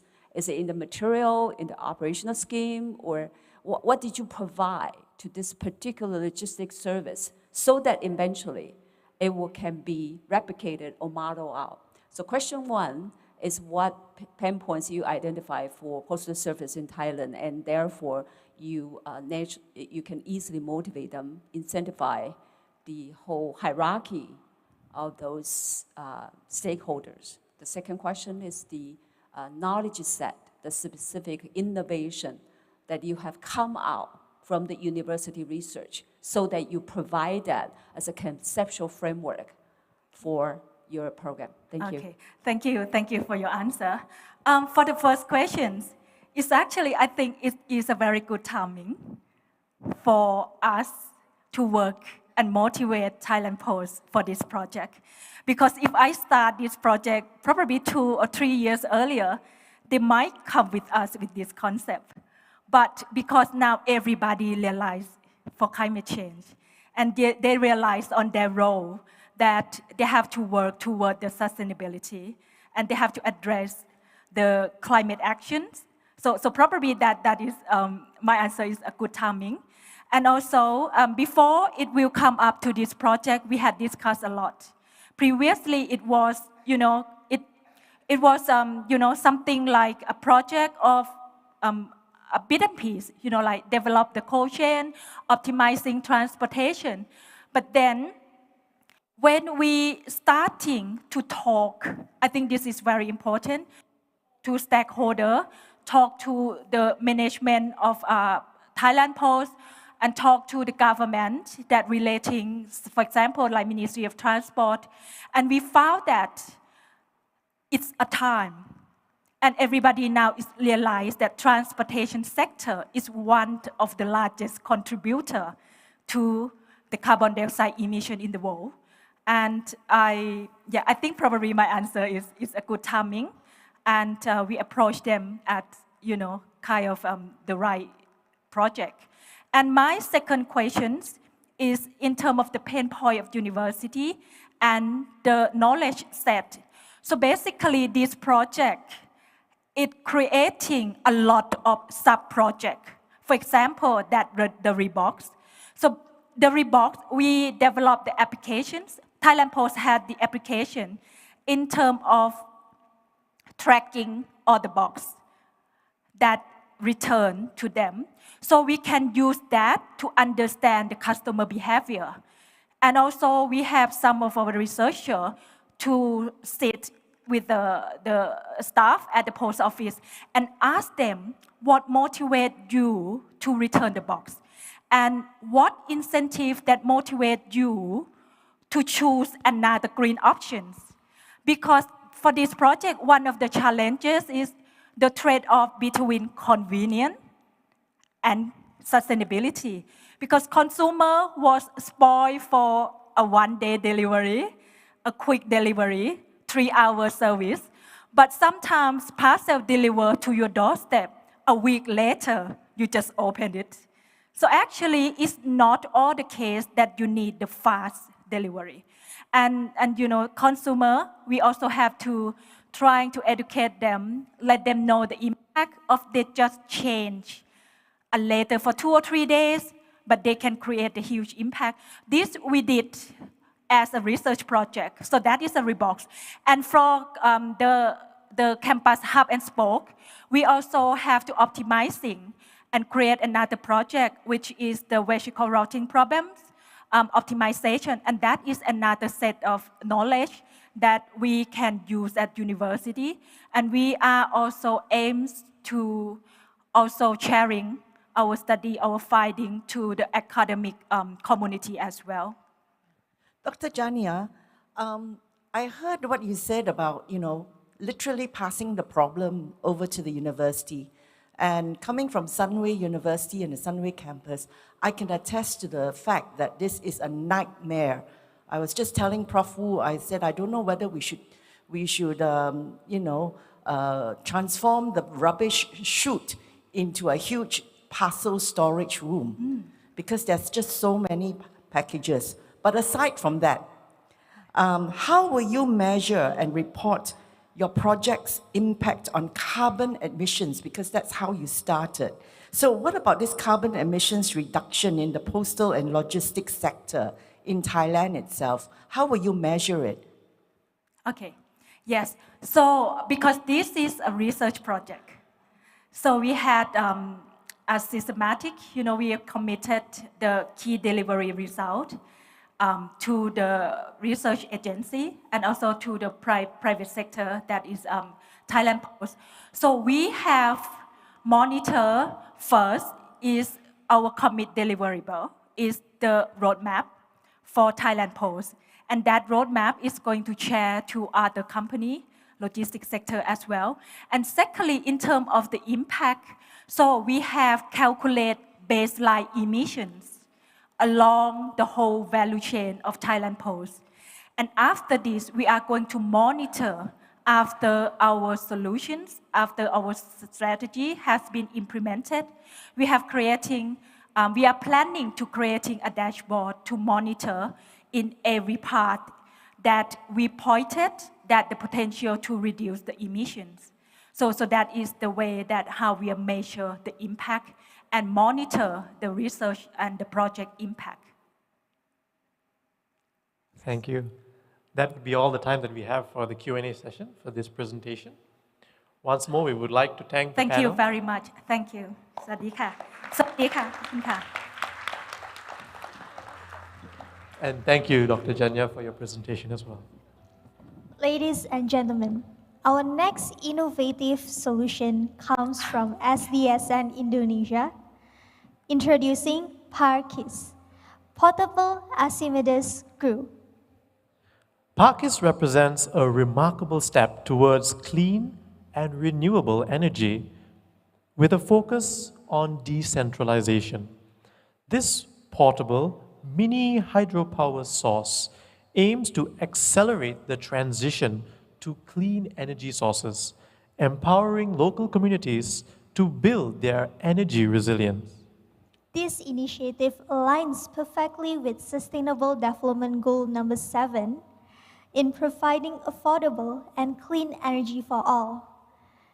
It demonstrates a commitment to not only a more sustainable future, but also local empowerment. Ladies and gentlemen, Please join me in welcoming Mr. Adnan Hashim Wibowo from the University of Indonesia to the stage. He will be providing us with further insights into the transformative initiative, PAKIS. Good afternoon, everyone. Fellow SDGs, wherever you're from and wherever you are. May everyone be in good health and happiness. And yeah, speaking about the happiness, there are many ways to attain it. As simple as playing with water like the children in the picture, or perhaps on a completely different scale. I don't know, maybe utilizing water energy as alternative source of electricity. And yeah, that's the thing that I want to talk today, about renewable energy development, about energy transition, about decentralization. But before we go further about the solution initiative that we propose, let me introduce myself. My name is Adnan Hashim Wibowo. You can call me Adnan. I'm a geophysics student from University of Indonesia, and I work and I hold the position of the Junior Project Manager of the Sustainable Development Goals Hub, University of Indonesia. And my current academic work and research focus on renewable energy development, accelerating sustainable development goals, and environmental, social, government system advancement. And Sustainable Development Goals Hub University itself is a part of Institute of Sustainable Earth and Resources of University of Indonesia. They are established in 2019.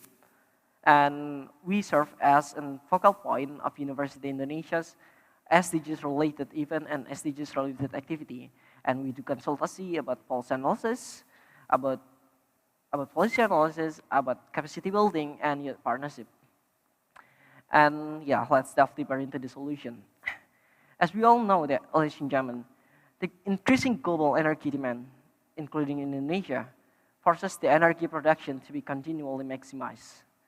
But simultaneously, we are also faced with the challenge of environmental conservation by reducing emissions from various processes, including energy production. And this dilemma has led us to find more promising solutions through alternative and renewable energy sources. Despite Indonesia's, and I do believe that Asia-Pacific abundant energy sources, only a small portion of energy and renewable energy sources is being utilized. One such source is mini hydro energy. And another issue and another problem that we face here is in Indonesia is that communities are not sufficiently engaged, and the benefits offered tend to be irrelevant to the practical needs of the local population. And this is compounded by various research and various innovation in the renewable energy development. They are less feasible, not quite duplicable, and not yet sustainable. Therefore, as a young generation and as a concerned young generation, me and my research team propose an innovative solution about PAKIS, about an Archimedes screw turbine to maximize and to utilize the many hydro energy potential in the villages area. So, ladies and gentlemen, let me introduce you to PAKIS. It's an acronym of Portable Archimedes Screw, a portable mini hydro power plant based on Archimedes screw turbine as an accelerator of transition and decentralization of clean and renewable energy in supporting the realization of Indonesia's local energy resilience. So yeah, indeed, no problems with our solution. We understand the economic factors such as high cost of equipment and development of infrastructure for renewable energy and some certain issues about geographical challenges. This contributes to the community hesitance toward renewable energy-based technology. Therefore, we need a solution that could be affordable by the local communities. We need a solution that could affordable tools that are long-term and easily operable by communities. And purchase these tools cater to the communities' electrical needs in areas with challenging infrastructure, possessing small river or mini hydro potentials. And ladies and gentlemen, the Archimedes screw turbine, the conventional Archimedes screw turbine use is actually stationary. It requiring cost and time for allocation and maintenance if the river flow is not constant. And the placement of the conventional Archimedes screw also requires a sufficiently strong water flow and adequate elevation like waterfalls or big rivers. And the power calculation of the Archimedes screw turbine is based on water flow, capturing power through potential energy. And the power measurement is done in 2 stages. The first is measuring input flow and then translating it into torque and the rotational of the screw. And then the resulting torque direction and the rotation of a certain speed yield the second stage. The output flow in the form of electricity that can be used and can be stored or can be distributed to some certain of things. And Parchis is a portable mini hydropower plant. They applies and develop the Archimedes screw turbine principle. And the screw turbine itself is consisting of plates mounted on a frame. It's connected to a generator and then producing electricity that can be used for like street lamps in villages, rice fields, or local fish ponds, or even a household.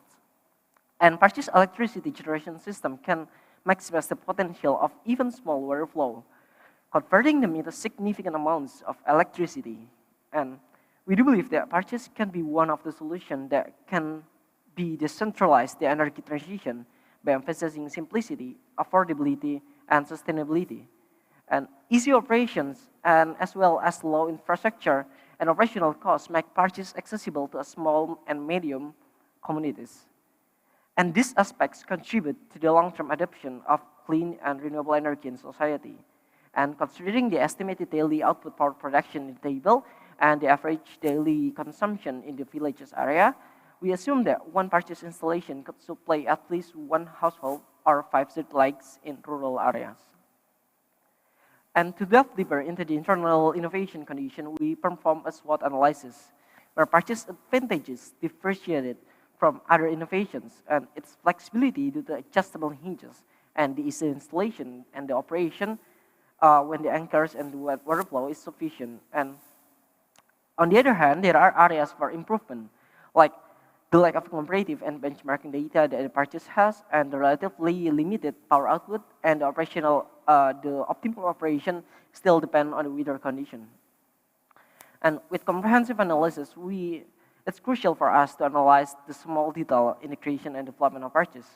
Starting with competitive advantage and starting with competitive analysis, we found that Parchis has advantages and offers greater flexibility comparing with other mini hydro energy technology.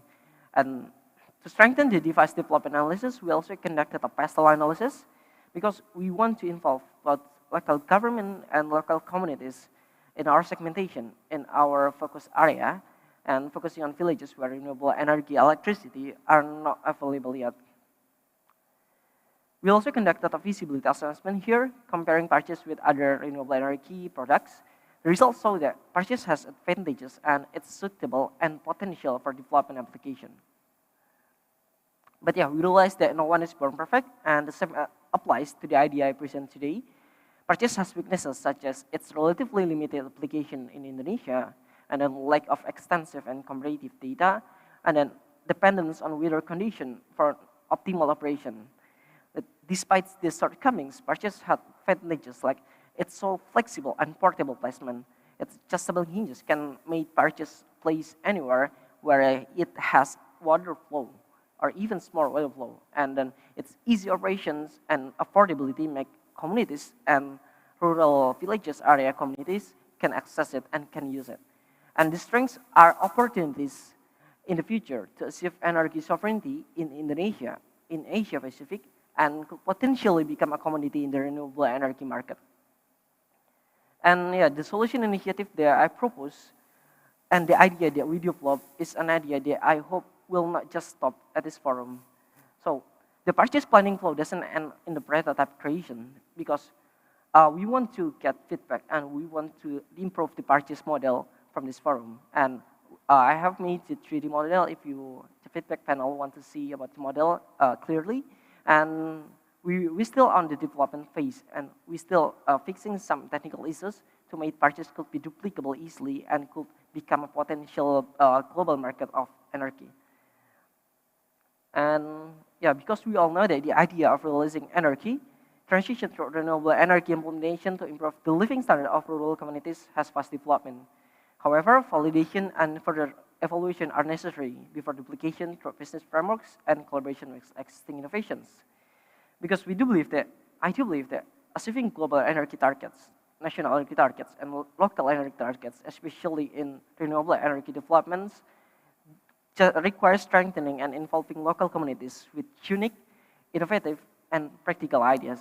And I do believe that parties could be one of the solutions for that. So let's together build the future of renewable energy and realize the decentralization of renewable energy for our future generation, for our home. And finally, ladies and gentlemen, roses are red, violets are blue. That's all what I want to say, and thank you.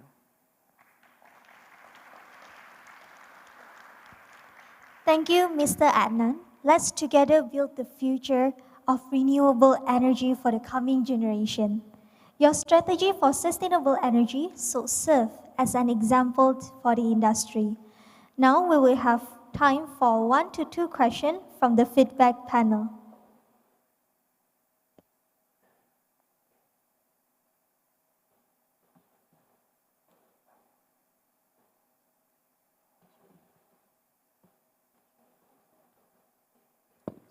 Hello, there we go. All right, thank you. My question is pertaining to the communities you're planning to engage with, and it sounds like there's maybe a real opportunity to make this very community-based.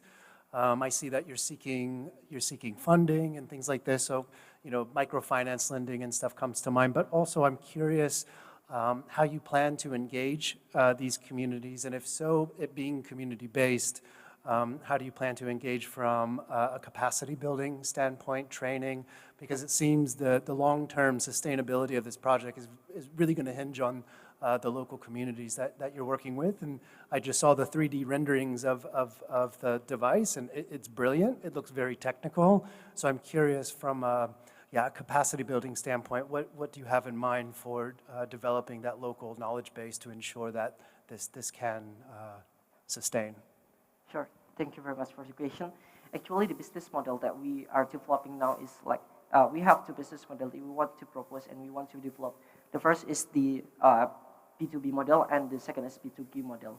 So as I just said that we want to make purchase could become a potential global energy market, a product that could be sold, not just an initiative, but not just a solution, that it could be sustainable as a product that could be sold. That's the first. It could be a B2B scheme and made purchase could fund it itself. And second is that we could make it as the B2G scheme, business to government scheme, where each local government, of course, they have obligation to do the renewable energy transition, and they need to do it. And we could provide it with purchase. And if they has the potential of mini hydro, we could provide and try to give the capacity building to them to make purchase or to install purchase in their area. That's the second. And we also actually think about the third scheme, potential scheme. It's about the community empowerment. So in Indonesia, in the local area, they have like it's a youth organization in very small scale. It's a micro youth organization, and we could provide an capacity building to them, like to use purchase or even to make purchase by themselves, so that they can make purchase by themselves and they could install it in their area.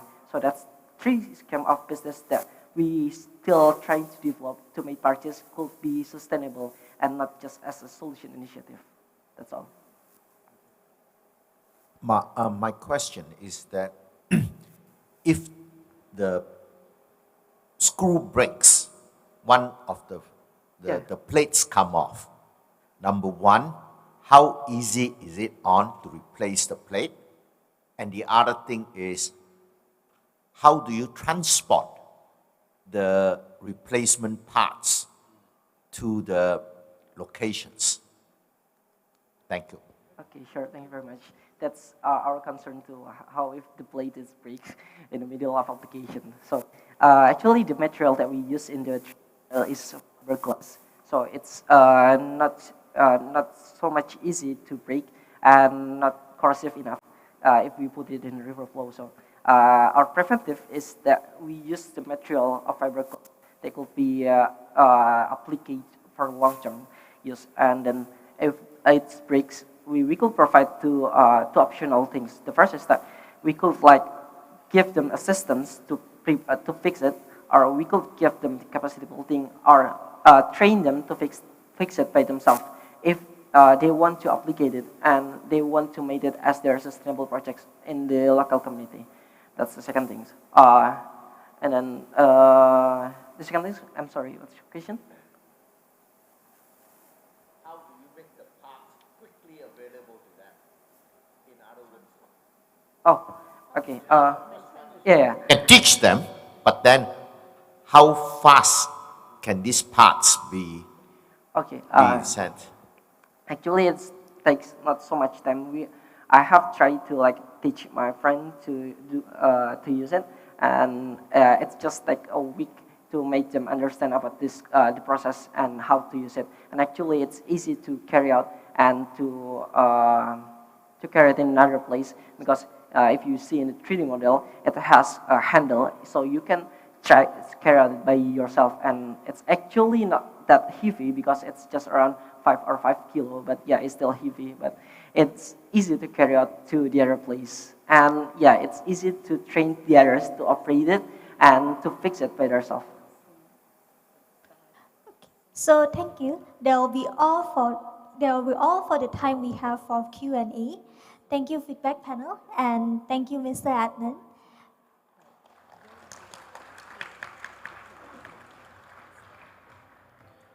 Ladies and gentlemen, it's time for a short break for us to relax and refresh. Please use this time to grab yourself a well-deserved cup of coffee or tea. We'll reconvene in 10 minutes for more insightful presentations and discussions. See you all shortly.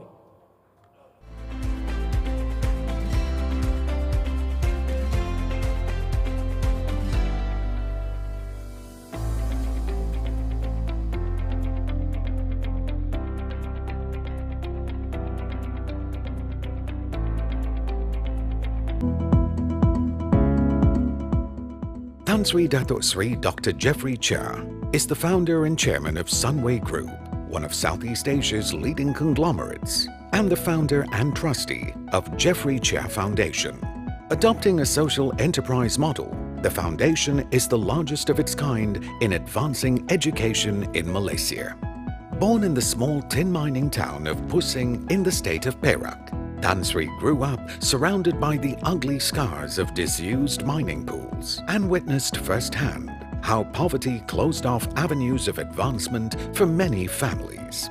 These formative experiences shaped Tan Sri's conviction that quality education offers the best route out of poverty and that sustainable development is vital to the nation's future well-being. After returning from Melbourne, Australia as a business graduate, he joined a local motor assembly plant as an accountant. He turned to entrepreneurship not long after, with a vision to transform 800 acres of abandoned mining lakes into Sunway City, Kuala Lumpur today, Malaysia's first integrated green township. The very founding of Sunway Group is based on the concept of sustainable development. Tan Sri's business success has allowed him to realize his lifelong dream of setting up a foundation dedicated to nation building and giving back to society. The foundation has disbursed 670 million ringgit in scholarships and grants as of 2023, and it is Tan Sri's goal to give out several billion ringgit in scholarships during his lifetime. The foundation also established active partnerships with top-tier universities such as Cambridge, Oxford, and Lancaster in the UK, and Harvard, MIT Boston, and UC Berkeley in the US. Such collaborations facilitate knowledge transfer and make world-class expertise accessible to Malaysians. Through the foundation, Tan Sri has also gifted $20 million to the United Nations to establish the Jeffrey Sachs Center on Sustainable Development and the Asia headquarters of the United Nations Sustainable Development Solutions Network, both at Sunway University, to lead continent-wide sustainability initiatives. In 2021, Sunway University set up the Sunway Center for Planetary Health, which is working with existing institutions at the university to further advance the sustainability agenda in this part of the world. Tan Sri is one of 4 co-chairs driving Mission 4.7, a global initiative for the United Nations that aims to mandate governments worldwide to include a sustainability curriculum in all schools, from kindergarten to secondary school levels. For his commitment to nation building and full embrace of the sustainability agenda, Tan Sri has been conferred 12 honorary doctorates by leading universities worldwide. He's also a member of Harvard University's Global Advisory Council and the only Malaysian and the second philanthropist in Asia to have been recognized 4 times as Forbes Asia Hero of Philanthropy.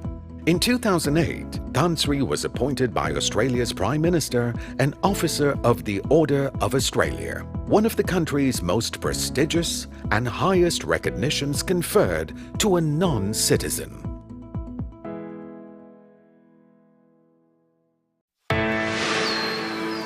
The youth of today are always in search of extremes, but it's by maintaining balance that we truly find happiness.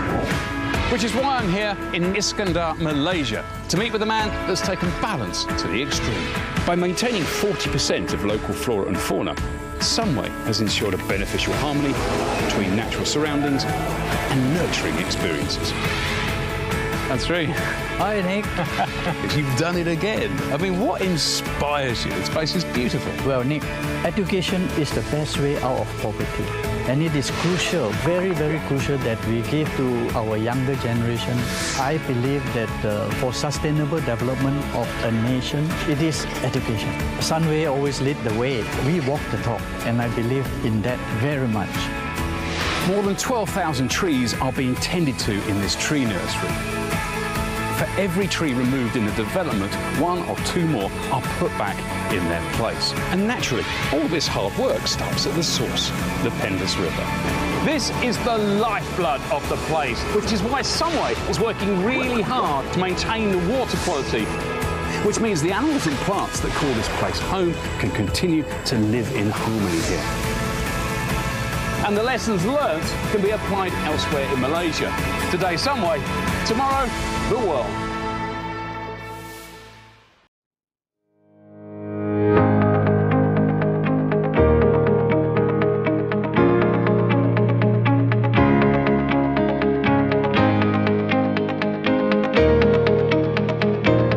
Implementing the sustainability agenda is no longer an option, but an urgent and moral imperative. It is my hope that the solution we come out can inspire many others around the world to tackling issues related to the sustainability agenda.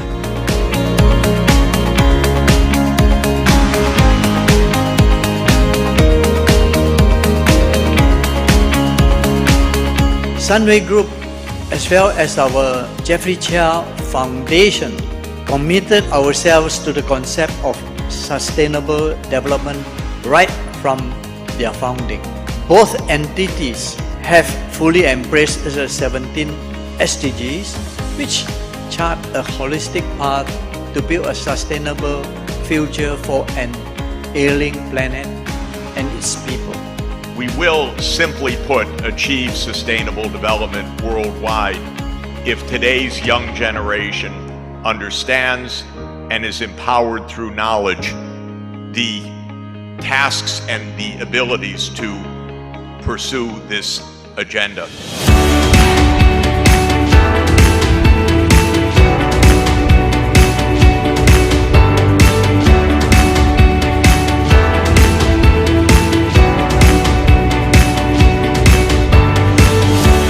The big challenge that we face in Southeast Asia is the mix of global warming and the Cold War.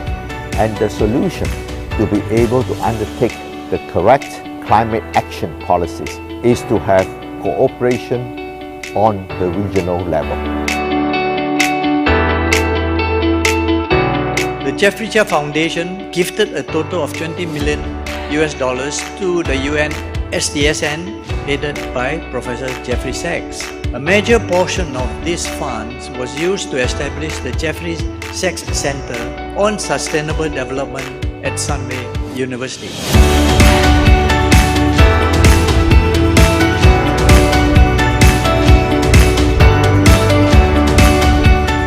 Core inspiration of Sunway University and all of the Sunway education initiatives, but is at the essence of the Sustainable Development Solutions Network itself.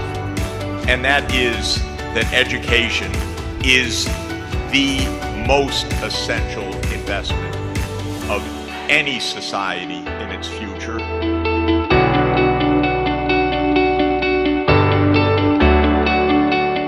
That is our contribution to set up the Asia headquarters for Asia, and we want to do as much as possible in this region to bring sustainable development solution network in this area.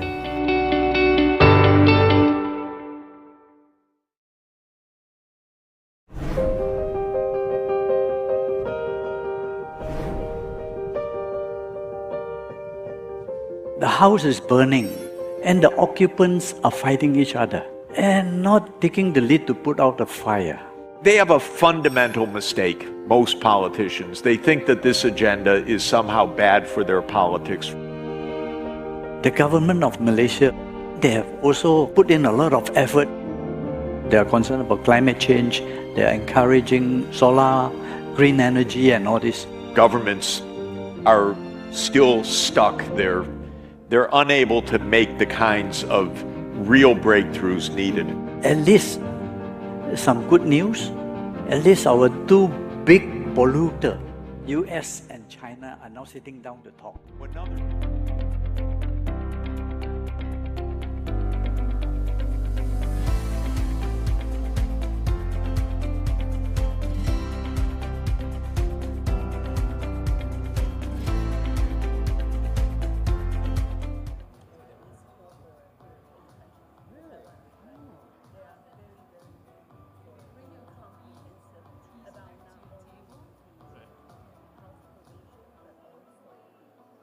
We would like to encourage all our guests to perhaps bring your coffee and tea back to your tables and remain seated before we proceed with the event.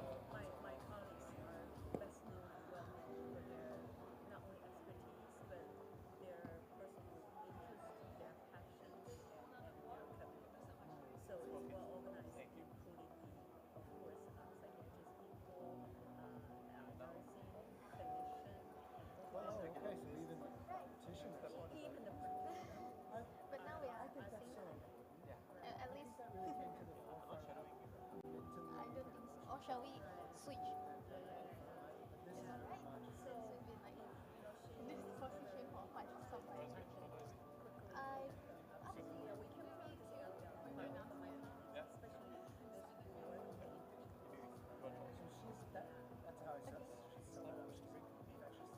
Ladies and gentlemen, we hope you have a refreshing pause. It is time to reconvene and continue into the second half of the solution presentation.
Thailand's fantastic for healthcare. Among all the things that they really lack, they really do great with healthcare, and so now they've picked it up and now offer this for free for citizens. Thailand essentially has universal healthcare at the moment. Not for me, 36 American, I'm quite bitter about healthcare, but even still, with insurance, it's still but yeah, they really they do a lot with healthcare, and I wish that could transition over. That's going to be like, I think we'll ask about the regional context, where we're lagging and doing well. Ladies and gentlemen, in the interest of time, we will be proceeding. Kindly do take your seats as we usher in our next presentation.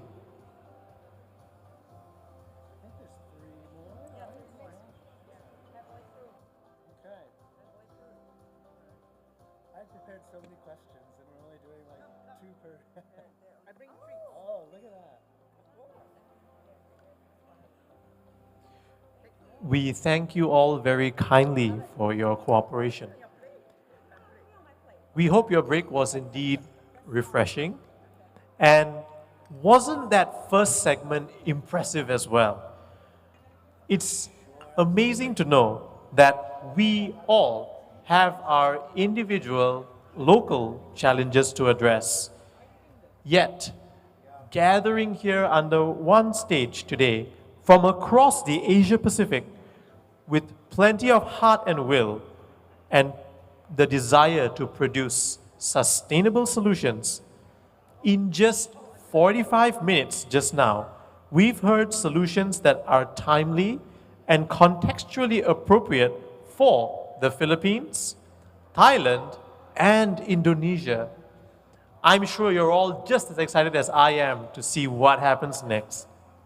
I couldn't agree more, Alphys. For our next theme, let's talk about food. How appropriate. That's right, Winnie. Earlier on, Dr. Camilla spoke about food being fundamental in the physical and mental development of young minds of tomorrow. However, in our next presentation, we will speak about a different aspect of food waste. The next solution converts food waste into multiple outputs. It gives us great pleasure to introduce our next presentation, an automated waste conversion process to protein and oil using bugs. Yes, you heard that right, bugs. Or technically, black soldier fly larvae. This solution is from SDSN Malaysia. Please welcome Julius Au, Production Manager and Partner at Life Origin. Julius holds a Master of Science in Black Soldier Fly Breeding and Growth. Specifically, Julius's presentation will touch on barriers to scaling. Welcome, Julius. Thank you, MC. Good afternoon, everyone. My name is Julius with Life Origin. Life Origin was formed in 2018 by Mr. Seo with the aim of ameliorating the global protein deficiency issue by providing a more sustainable alternative protein ingredient to feed the world, especially the aquaculture industry. For those who are not familiar with the black soldier fly larvae, it is a fly that consumes a variety of ways. By starting with the eggs produced by the fly, they hatch, eat waste, turn into full-grown larvae, two pre-pupa and pupa, and the cycle continues. It is true that they can consume a wide variety of waste. However, there is a kicker. Not all waste consumed will produce the same quality of larva, which is one of the challenges in the insect industry right now. The protein can range between 35 to 60%. However, not all producers can hit the 60% because they do not have the right mixture of waste. If and when they hit the 60%, they still have to ask themselves one question. How safe is it to consume my insect meal?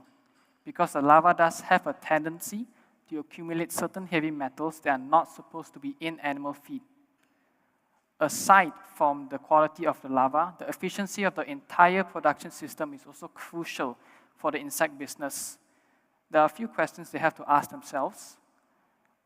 Number one, how many kg of larva can I produce from 1 gram of egg? How much waste do I need to produce 1 kilogram of larva? How much space do I need, which plays into your costing? The fourth and final is, how fast can I do it? A question that we receive many times. But even if they manage to keep quality and maintain efficiency, those two rest on the back of consistency of the supply chain, whether it's waste coming in from outside the factory or eggs produced in the factory to be used in production.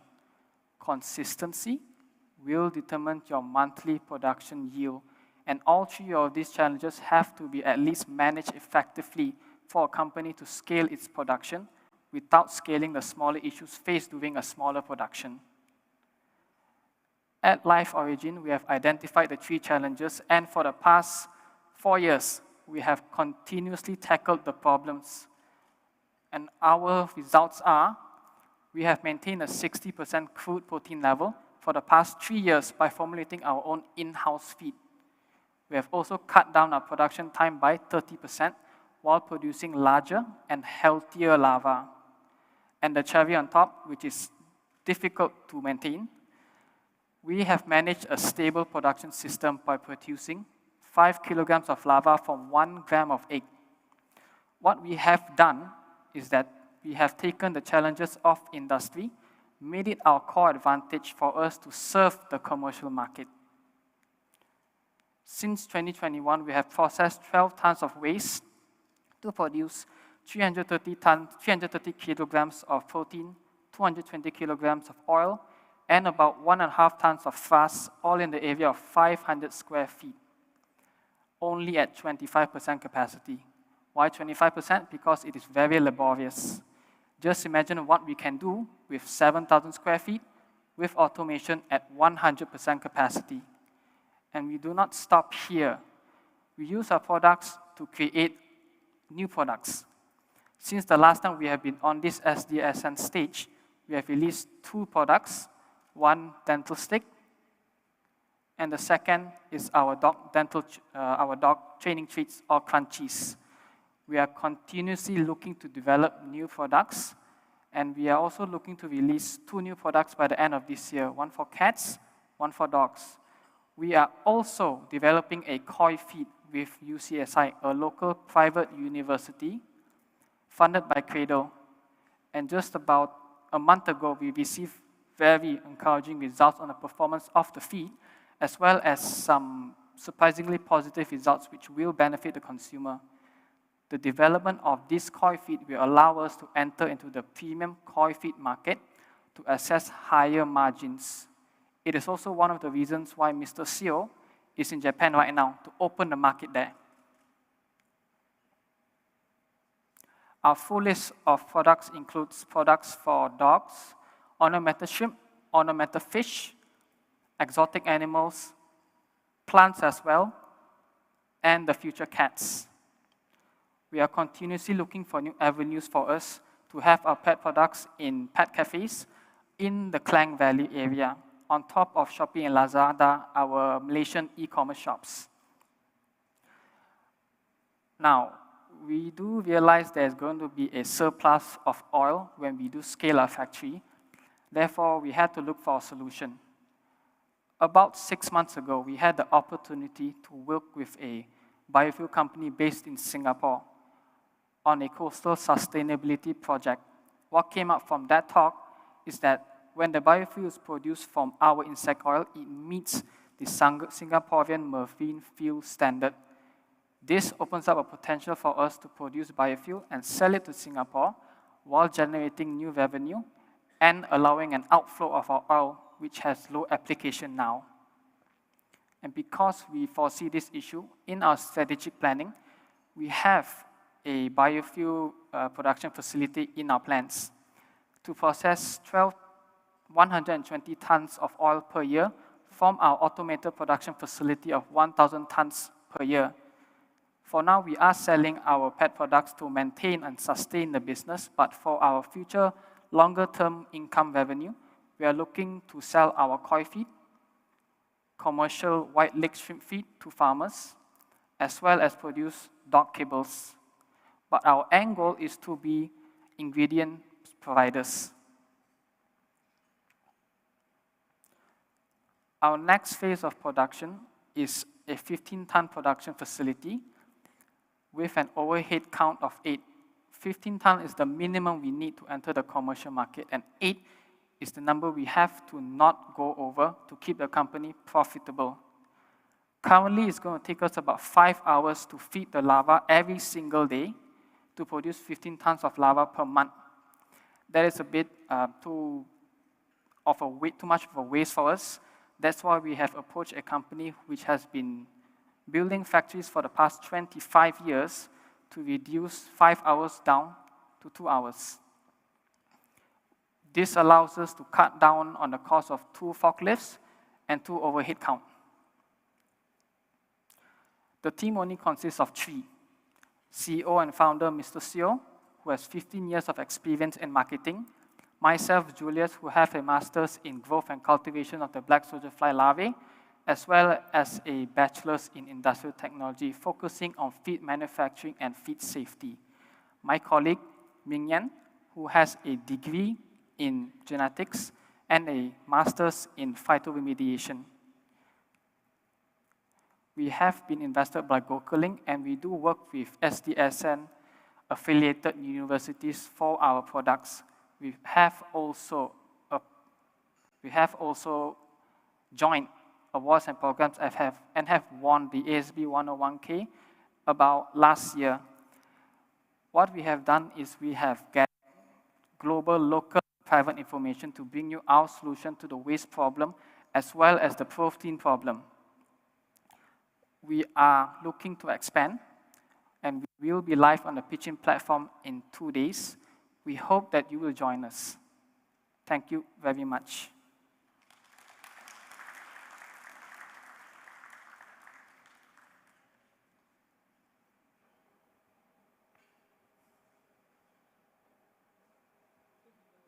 Thank you, Julius, for that presentation, which highlights the versatility of the black soldier fly larva. Now, we will have questions from the feedback panel. And in the interest of time, allow me to highlight that we are only able to take 2 questions.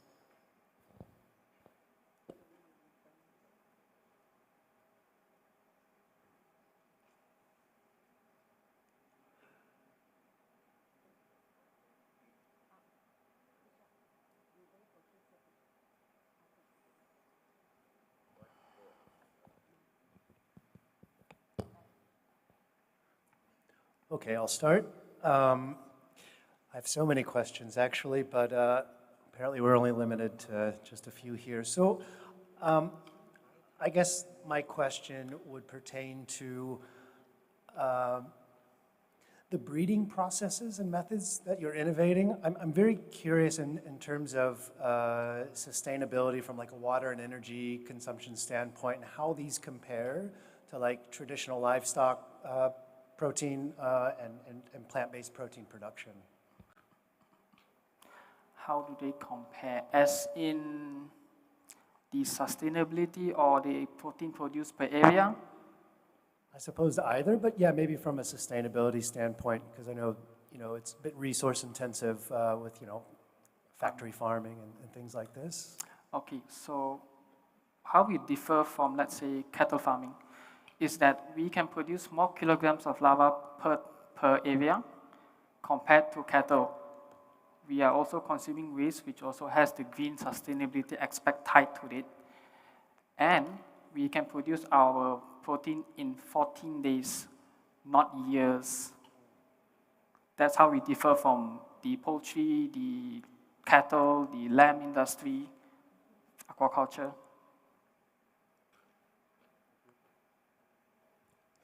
Julius, I wonder, for those of us who are in the audience and not having a biological or the other engineering background, would you care to very quickly brief to everyone in the audience what is the specific core or leading critical technology that you possess and the other people don't have, so that you can keep that competitive leading edge until your company or your operation gets to be optimal and sustainable, because you do have to anticipate, and I think you are ready to counter the issues of scalability and optimal operations. So I think that would, all of us would love to know what do you see that?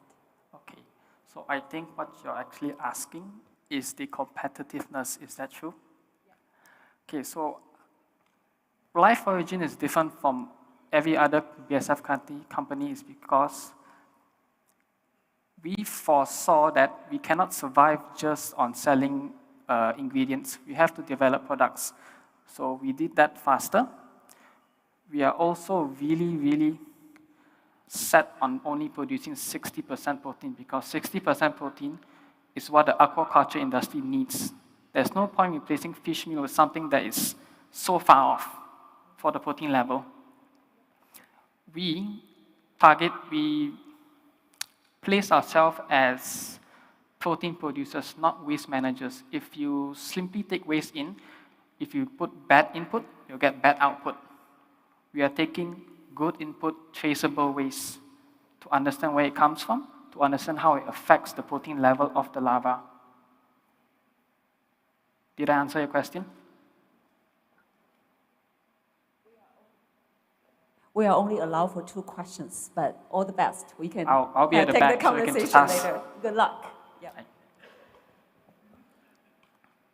Thank you for the panel's intrigue and enthusiasm for this presentation, as well as Mr. Julius for his sharing.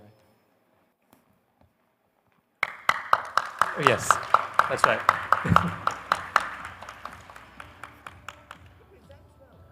Next, we speak about the majestic coastal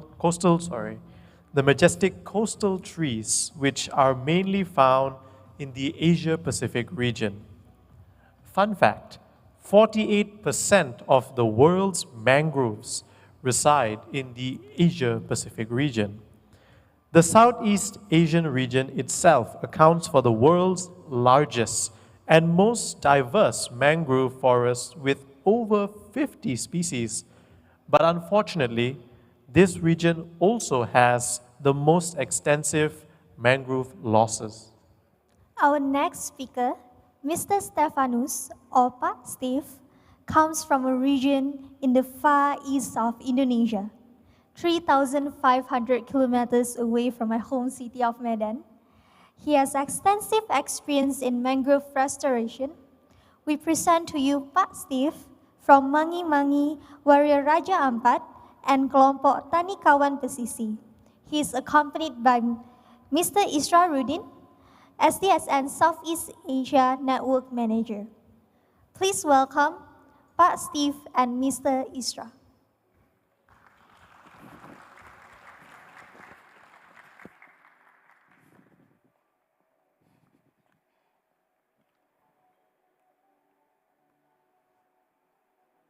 Selamat sore.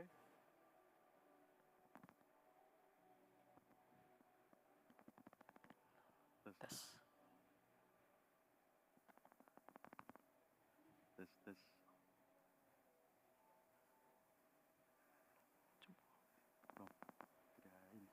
Mic. Halo, ya. Selamat sore para hadirin yang saya hormati. Saya Steve Wawiyai dan Raja Ampat adalah rumah bagi saya. Di sini saya ingin berbagi tentang hutan ajaib, yaitu hutan mangrove. Good afternoon, ladies and gentlemen.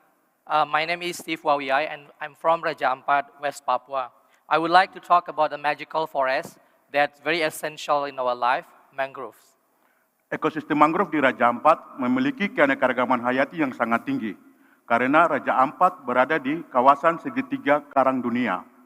The mangrove ecosystems in Raja Ampat is a high biodiversity area, and it is located on the World Coral Triangle.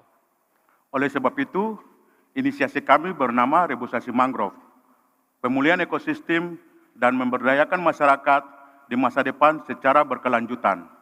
And our initiative called a mangrove reforestation, restoring ecosystems and empower community for a sustainable future. Para hadirin yang saya hormati, sebagaimana pesan dari leluhur kami di Kampung Frewen bahwa kita hidup bukan untuk hari ini saja, tetapi masih ada generasi berikutnya. As a message from our ancestor in Fruen, we live not for today, but for our future generations. Pesan dari para leluhur ini sejalan dengan tujuan kita, yaitu berkelanjutan.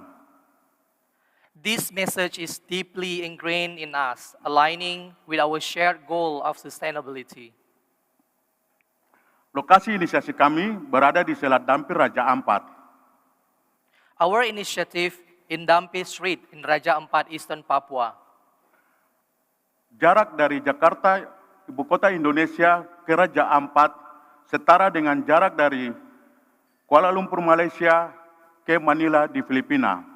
For those who hasn't know Raja Ampat is very far from Jakarta, and the distance between Raja Ampat and Jakarta are similar between Kuala Lumpur and Manila in the Philippines.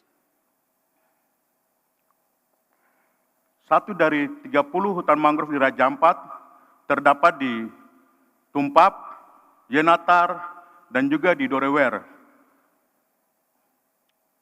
One of 30 of mangrove forests in Raja Ampat are founded in Tumpap, Yenatar, and Dorewer. Pada tahun 2019, jumlah luasan mangrove di 3 lokasi tersebut adalah 233 hektar. And in 2019, the total mangrove forest area in those 3 areas are 233 hectares. 57% kawasan tersebut mengalami kerusakan seluas 133 hektar yang diakibatkan karena adanya kebutuhan kayu mangrove untuk membangun homestay, membangun resort guna mendukung pariwisata di Raja Ampat. So due to the development of tourism, there are around 57% of mangrove forested area are affected, and it's equivalent to 133 hectares. Upaya kami dalam melakukan rehabilitasi mangrove dari tahun 2019 dan kami perkirakan sampai di tahun 2026, kebutuhan anggaran kami adalah $340,000. So our funding for this project is estimated around $340 that help to support deforestation from 2019 to 2026. Anggaran tersebut kami butuhkan untuk kegiatan pembibitan, penanaman, dan program konservasi. So those funding we use for tree planting, conservations and implementations, supporting sustainable practices, as well as aim to restore the affected areas. Dapat dilihat bahwa kerusakan mangrove yang terjadi di 3 lokasi tersebut dan upaya yang kami lakukan dari tahun 2019 sampai dengan tahun 2023 untuk Tumpap, kerusakan mangrove adalah 16 hektar dan upaya yang kami lakukan dalam melakukan rehabilitasi mangrove seluas 5 hektar. So if you can see the impact of what we are doing since 2019 up until now, out of 16 affected area in Tumpap, there are 5 hectares lands that already been restored. Untuk Yenatar, ini adalah merupakan kerusakan yang paling tertinggi, yaitu 97 hektar dan kami baru melakukan rehabilitasi seluas 45 hektar. And in Yenatar is the place where it's highly impacted by the deforestations, and it has been impacted around 97 hectares, and we have been working in restored around 45 hectares of mangroves. Sementara untuk Dorewer, luas kerusakan 20 hektar dan kami baru melakukan rehabilitasi mangrove seluas 10 hektar. And in Dorewer, we have been working in half of the 20 hectares of impacted mangrove.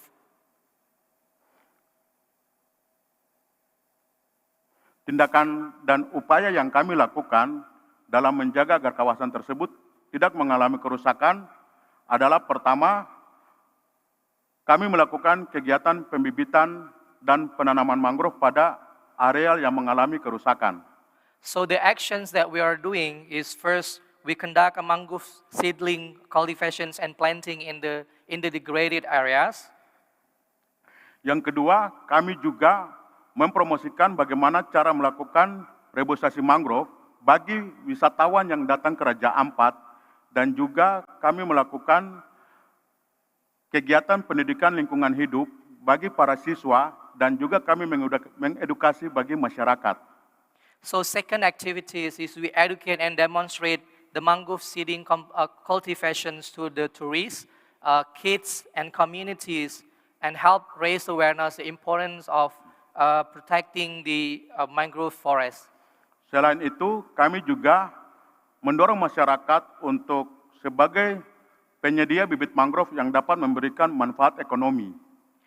And to help the economic, to provide economic benefit for the communities, you also appointed communities to be suppliers for the mangrove seedlings. Keterlibatan kelompok perempuan juga kami mendorong untuk bagaimana mereka membuat produk mangrove seperti tepung mangrove, sabun, scrubbing, dan minyak.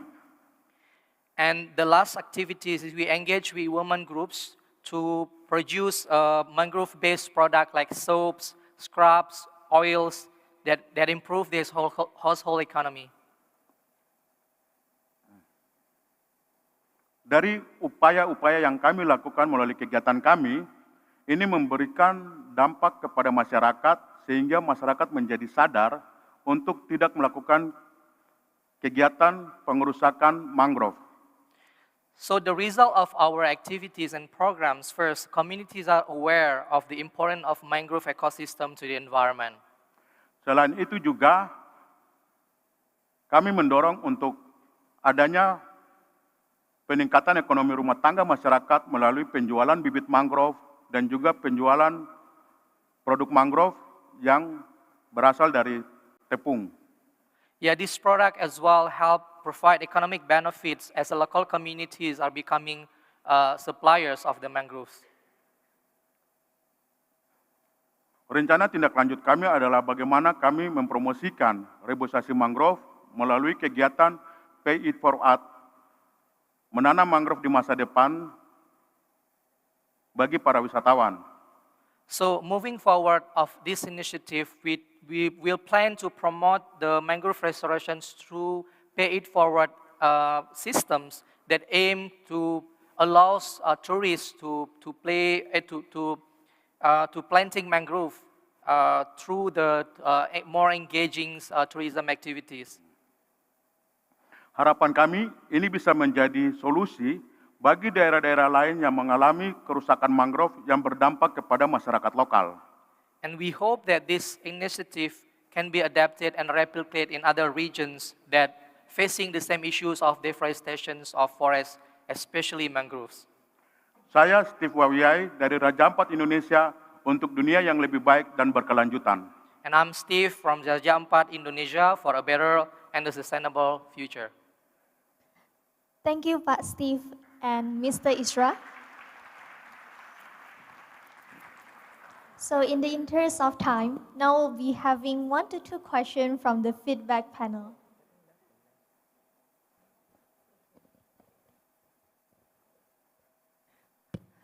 Pak Steve, we always love mangrove, okay, but I just have one question. I noticed that, you know, in going back to nature, it's very labor intensive, and I just wondered whether there have been any thoughts or any innovative approaches or technologies that you can think of that can be utilized in this project.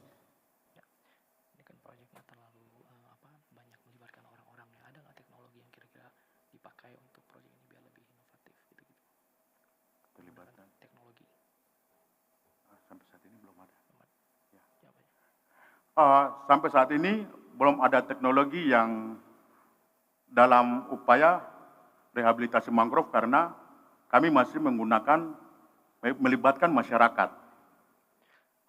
So if I may rephrase a bit of the answer, because it's more like very local and indigenous initiative, so it's involved less of technology for now, and because it's very local based and community based development programs, yeah. Thank you. My question will be very, very short. You did mention in the very beginning, it costs or it requires $340,000 for your first phase of work. I was just wondering if you have already come up some type of self-sustained financial scheme so that for the rest of the restoration that you do not rely on further or extensive external funding to continue. Thank you.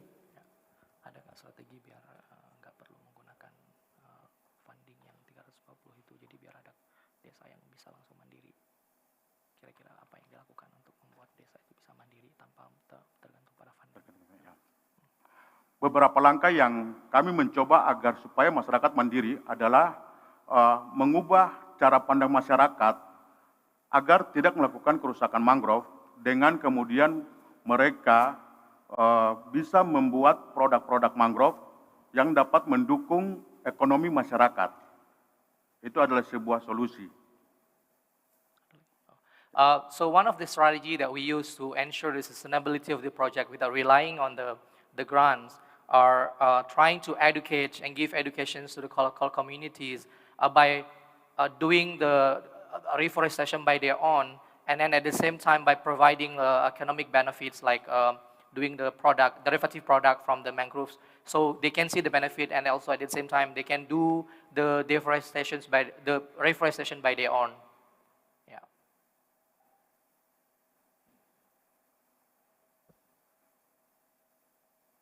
Thank you, feedback panel, and as well as Pak Steve and Mr. Israf.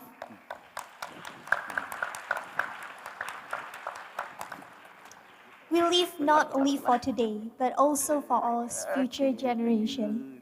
These forward-looking solutions showcase the dedication and creative minds of the respective regions in addressing critical challenges and advancing local action for the Sustainable Development Goals in the Asia-Pacific.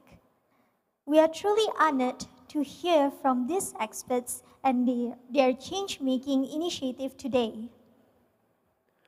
We now present to you the final presenter for today. This initiative represents a groundbreaking approach to tuberculosis or TB care, one that places the client at the very heart of the care process. This approach acknowledges the importance of not only curing TB, but also ensuring the wellness and dignity of those affected. It reflects a commitment to the Sustainable Development Goals, particularly in achieving good health and well-being for all. Ladies and gentlemen, our next presentation is titled Advancing Client-Centered Care and Expanding Sustainable Services for TB by the Philippines Business for Social Progress, which happens to be the country's largest business-led NGO. It operates at the nexus of the corporate citizenship, sustainable development, and poverty reduction. Determined to solve this pressing healthcare issue, please join me in welcoming Mr. Elvin Ivan Y. Oy. Good afternoon, everyone. I'm Elvin from Philippine Business for Social Progress. We are the Philippines' largest business-led, non-profit, non-government organization. Back in December 1970, 50 of the most significant, most influential business leaders in the Philippines came together to say, what can the private sector do to address poverty and inequity in our country? And the solution was to form and to incorporate Philippine Business for Social Progress, PBSP. From 50 founding member companies in 1970 and 71, we now have 262, mostly for-profit companies and corporations, local and multinationals, that are helping us achieve our ambition of a more resilient, more progressive, more equitable Philippines. That expression or that dream finds expression in hundreds of programs in health, education, environment, livelihood, and social inclusion each year. And as a non-government organization, we rely on the partnership and resources of the private sector and global or international development donors. to support our work. Now, for tuberculosis, a lot of you will not be surprised to know that the Philippines is one of the low or middle income countries that continue to struggle with this disease. In fact, we are fourth highest in the world in terms of total number of cases. The top 6 countries in terms of TB cases are all in Asia Pacific. That's India, that's China, Indonesia, Philippines, Pakistan, and Bangladesh. 70 Filipinos die every day from tuberculosis, a disease that is preventable and curable. Unfortunately, that's not the case for a lot of Filipinos, 19.99 million of which are considered to be poor. That's the inequity that we're trying to address. Because of COVID-19, TB cases in the Philippines rose to 650 per 100,000 population from what used to be 554. Mortality has also skyrocketed. From 26 deaths per 100,000, it's now at 54. And 42% of TB patients in the Philippines experience catastrophic costs, meaning they go through financial ruin because of this disease. Now, to answer the challenge for the Philippines and much of the developing world, back in 2001-2002, the United Nations, world leaders formed the Global Fund to fight AIDS, tuberculosis, and malaria.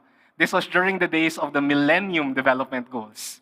And the target was simple.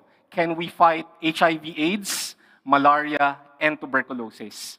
In the Philippines, the work of the Global Fund is carried out through PBSP, my NGO, and also with the national government, our Department of Health, the regional offices of the Department of Health, and what we call LGUs, local government units, or cities and municipalities. And for the past 3 years, from 2021 to 2023, and for more than $200 million in investments from Global Fund, we are helping our national and local governments to decrease TB case incidents and deaths, and also to prevent catastrophic costs for those who are afflicted with the disease. Epidemiologically, the estimate is that 1 in every 5 Filipino has latent or inactive tuberculosis. And there are about 700,000 cases of tuberculosis in my country. But in our system, we're only able to find less than 500,000 of them. So there are at least 200,000 missing cases of tuberculosis each year. That's the work that we are hoping to address as we work continuously with our government through the support of the Global Fund. And how do we do this work? We do it threefold. Number 1, from left to right, we make sure that it is a multi-stakeholder approach and investment. So we work with public and private sectors. We work with development NGOs like us. We work with the patients themselves, what we refer to as key affected population. We also work with the survivors. We have to make sure we understand, and this is number 2, we understand the context. Philippines is a large country, 110 million Filipinos throughout the Philippines and throughout the world. Each region and each province has its own unique set of challenges. And we have to respond to those contexts and opportunities. And third, we make sure, because public health in the Philippines, much as in a lot of countries here, public health is devolved.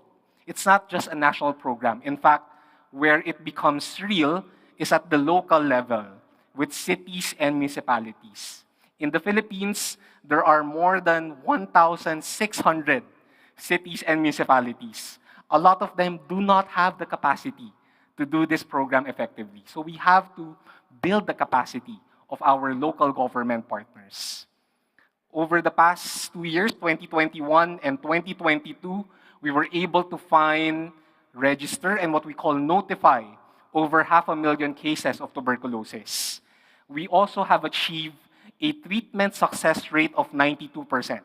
What that means, out of every 100 patients that we find for tuberculosis, 92 of them are able to complete and be treated of the disease after 6, 9, or more months for those with more severe cases of tuberculosis. And third, something we're also very proud of, we were instrumental in creating the integrated tuberculosis information system for our country. What that means, whether a patient is treated in a public or private hospital or facility, that case is included in the information system. Because data is very powerful, and we have to be able to measure what we want to achieve. No data, no measurement, no credibility in carrying out a program as massive as this. Now, several challenges remain. The Philippines, much like the rest of Southeast Asia, we are very much at the zenith of disaster risk. A lot of you know that risk is a formula that equates to hazard plus exposure plus vulnerability. We are highly exposed, we are highly vulnerable to a lot of these natural disasters. And these disasters disrupt our program on tuberculosis and other communicable diseases. Second, COVID-19 set us back. So we were on a really good trajectory in 2018, 2019, and then March 2020 onwards, the pandemic disrupted a lot of the achievements that we had. We lost about 2 years' worth of momentum and build-up. Fortunately, we're able now to go back to our trajectory pre-pandemic, but we have to catch up on 2 years' worth of deficits. And last but not the least, again, because tuberculosis and public health is localized, there's still a lot of bureaucratic silos and capacity constraints at the local level. So let me end by saying this is why we have to continue and enhance our country's self-reliance in tuberculosis. The unfortunate reality for my country is this. We, my organization, spend more on tuberculosis than our national government. What that means, in more practical terms, our ability to respond to tuberculosis is highly dependent on development dollars from outside the Philippines. Because even as the Philippines will become high middle income country in the next 3 to 5 years, there are so many development priorities that our national government has to juggle.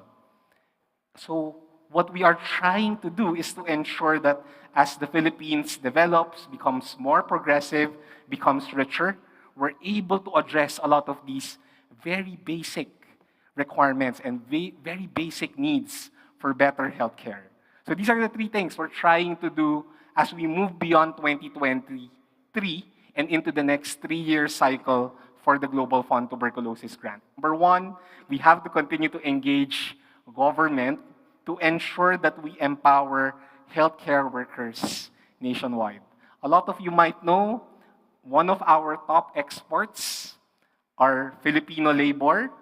One of our major Filipino labor export are Filipino nurses.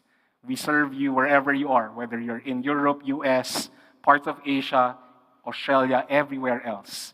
So now, it's a ticking time bomb for the Philippines. We might run out of our own healthcare workers. So while we have this program, we are continuously working with the national and public health systems to empower our healthcare workers. Second, we are also looking at the integration of tuberculosis with other communicable diseases, particularly HIV and AIDS. There is a strong comorbidity link between HIV/AIDS, meaning everyone who is diagnosed with HIV or AIDS must go through TB screening as well. Because of their low or poor health status, they're very prone to acquiring tuberculosis. Same thing for those with tuberculosis cases in some conditions. And third and last, we have to ensure equitable access to TB prevention as our country moves into universal health coverage. The UHC legislation for the Philippines was passed 2019 before the pandemic. And we have a 6-year runway. By 2025, we're supposed to achieve nationwide universal health coverage. It is a work in progress. But together with the private sector, with NGOs, and with everyday Filipino communities and individuals, we believe we can fight and eradicate tuberculosis. Terima kasih.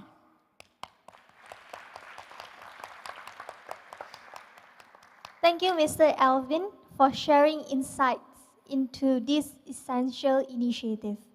A 92% treatment success in 2022 is highly impressive.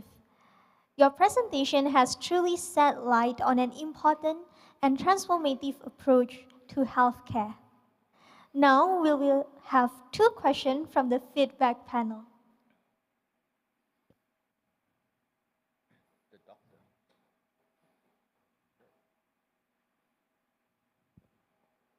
Hello? Okay, thank you so much for your presentation. My question pertains to this, the CRG, the Communities, Rights, and Gender Interventions. And can you elaborate a bit about these CRG interventions and their implementation within this project? And how have these interventions in conjunction with universal health coverage ensure that vulnerable and marginalized populations are not being left behind in TB control efforts? Right, thank you for that question. So one of the major components of the TB program is on human rights, engaging communities, especially from underserved and marginalized population or subpopulation. In the Philippines, I mentioned earlier, about 1 in every 5 Filipino is considered poor. We have several indigenous communities. We also have what we call geographically isolated areas, meaning these are populations or communities that have never had an interaction with a medical doctor, maybe not even a nurse. That's it. So part of what we try to do as part of the Global Fund Tuberculosis Program is to work with these different municipalities, cities, and provinces and see where we can capacitate them. Sometimes it's addressing deficits in manpower. So part of the grant is actually to hire professional healthcare workers and deploy them in underserved areas. Most of the time, it's also about building the technical capacity. So we do a lot of trainings. We also work with the national governments to make sure there's a more equitable distribution of nationally budgeted and nationally procured pharmaceuticals and other medical supplies. So it's a work in progress. It's much better than it was in 2010, but certainly not where it ought to be by 2023.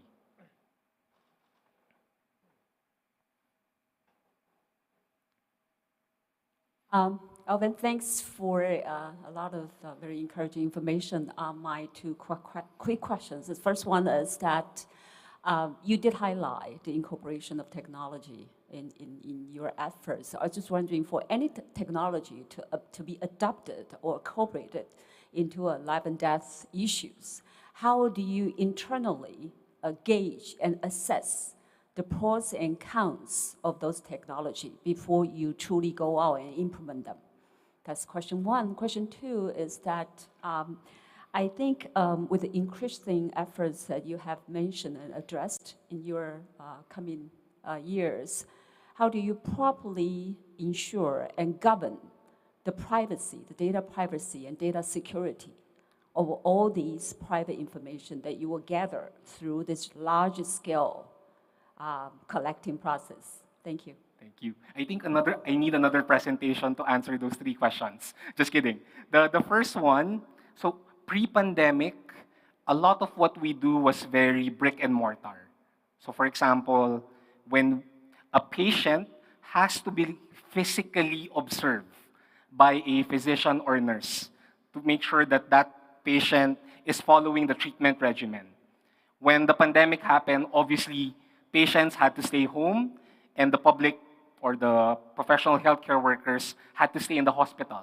So beginning in 2020, we utilized digital technologies, essentially mobile telephony, whether that's Facebook Messenger, WhatsApp, Viber, so that patients and doctors can do telemedicine and that we can ensure that patients are able to adhere to their 6 to 9 month treatment regimen, even if that patient is unable to physically go to a public health facility or the public healthcare worker isn't able to visit them at home. We've also done, part of the grant is also to provide financial allowance to our patients. It helps them with some of the cost of treatment, meaning if they have to go, their transportation costs and other logistics expenses. Before, we used to use only a remittance service, because that was the comfort level for a lot of our patients. With COVID-19, and this happened all over the world, fintech became a viable solution, even for low-income households. So beginning in 2020 and 2021, we have been also using the most pervasive fintech solution in the Philippines to provide mobile or digital currency or cash to our patients. The last thing I'll say about technology, because of the grant, we're also able to bring to the Philippines US technology that does molecular diagnosis of tuberculosis, meaning based on the sputum sample from our patients, we're able to molecularly confirm or bacteriologically confirm that that patient indeed has tuberculosis. In a lot of low-income and middle-income countries like the Philippines, the diagnosis for tuberculosis is only clinically confirmed, meaning doctors have to say it. Only doctors have to say it. It's not confirmed by a third-party, objective, and science-based technology. Nothing wrong with relying on doctors, but you would like to complement doctors' skills and expertise with something more scientific, more objective. Regarding safeguarding TB data and patient data, in 2012, the Philippines passed its own data privacy law. So anyone, whether that's government, private sector, NGOs, even everyday Filipinos, there are specific provisions on how we collect data, how we store data, how we also process data, and how we protect personally identifiable information of our patients and everyone else who is involved in the tuberculosis system. So that's a very important consideration for us. Sometimes it makes the work also much more difficult and more expensive, but we think it's a necessary ingredient to ensuring that we're able to achieve better healthcare for our fellow Filipinos. Thank you, Mr. Alvin. Thank you, feedback panel.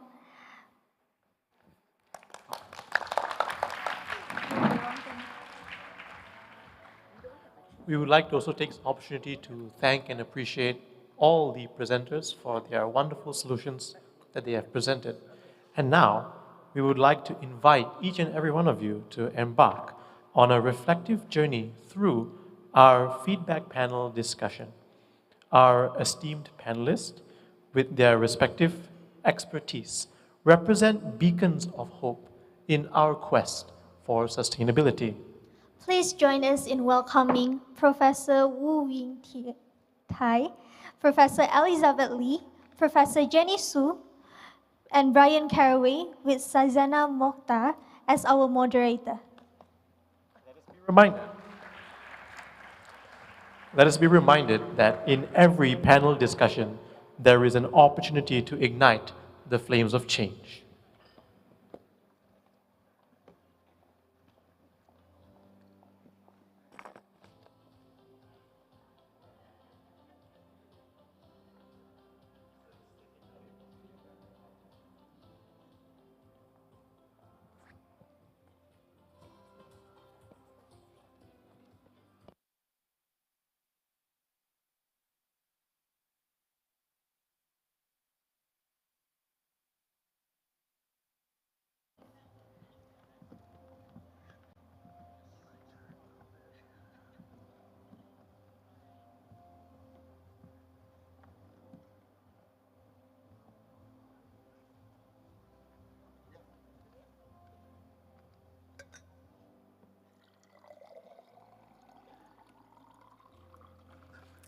Ladies and gentlemen, distinguished guests, good afternoon and salam sejahtera. My name is Shazana Mokhtar and I'm delighted to moderate the feedback panel discussion today, reflecting on these stellar presentations this afternoon.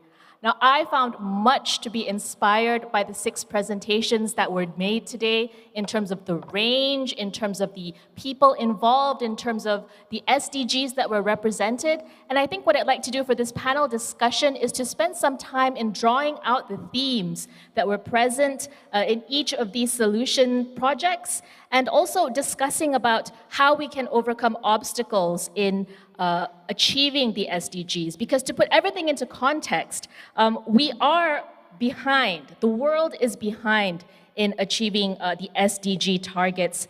The fact of the matter is, I think we're at the halfway point. We had the SDGs introduced in 2015. They're supposed to run until 2030. As of now, only 15% of targets are on track. And I think the bulk of it is still either stagnating or regressing.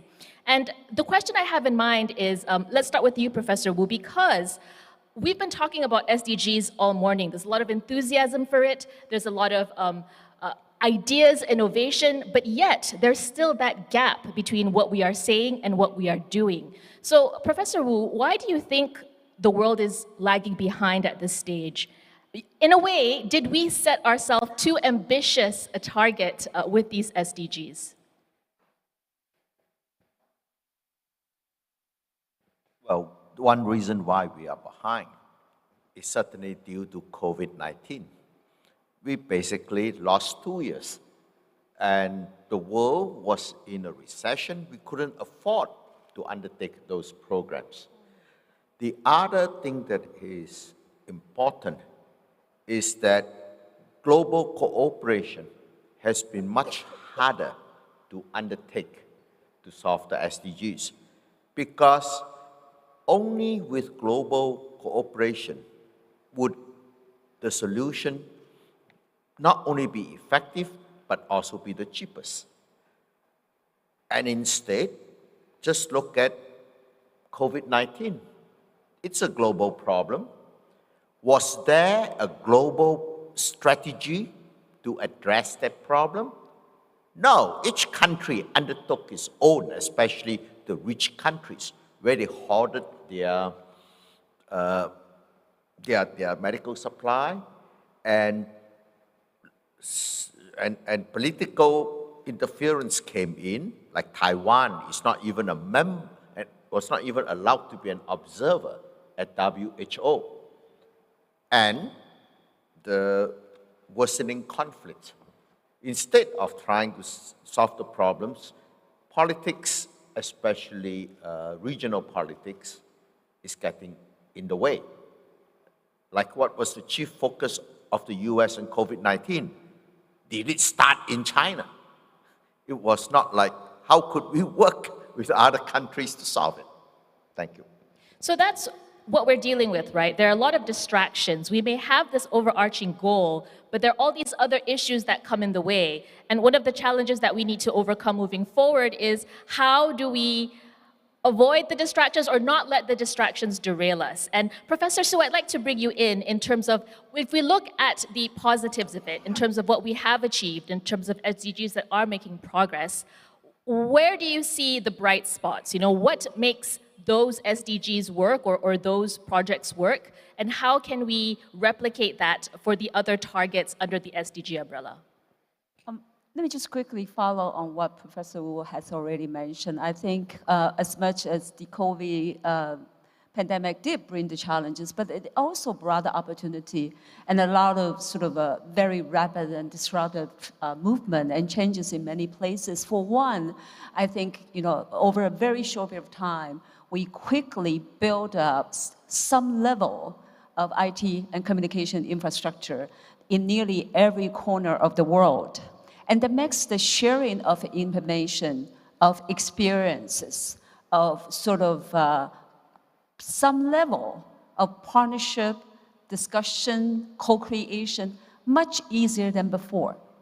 So in a way, I see the potential of making the platform much friendlier than before. I also see the potential of bringing in a consensus or a level of sort of urgency across all stakeholders, across all sectors. Before COVID, there might be some barrier for them to jump on that platform, to utilize those information, or to maximize their effort through some sort of communication scheme. But COVID did bring those infrastructure ready. So I tend to look at the other side. At least we overcome those challenges and then try to be innovative in the scheme that we can partner together. That would be the experiences from the academic side over the past few years. In the sense that crisis breeds necessity, right? Through all this hardship, we come up with the solutions that will hopefully propel this forward. Prof. Lee, I'd like to bring you in terms of how the SDGs have been mainstreamed. Because as we were listening to all the different presentations, they didn't mention SDGs or what number it was associated for their project, right? So in that sense, has this SDG lens been helpful in actually trying to make these changes? And how successful have stakeholders been in trying to mainstream that thought?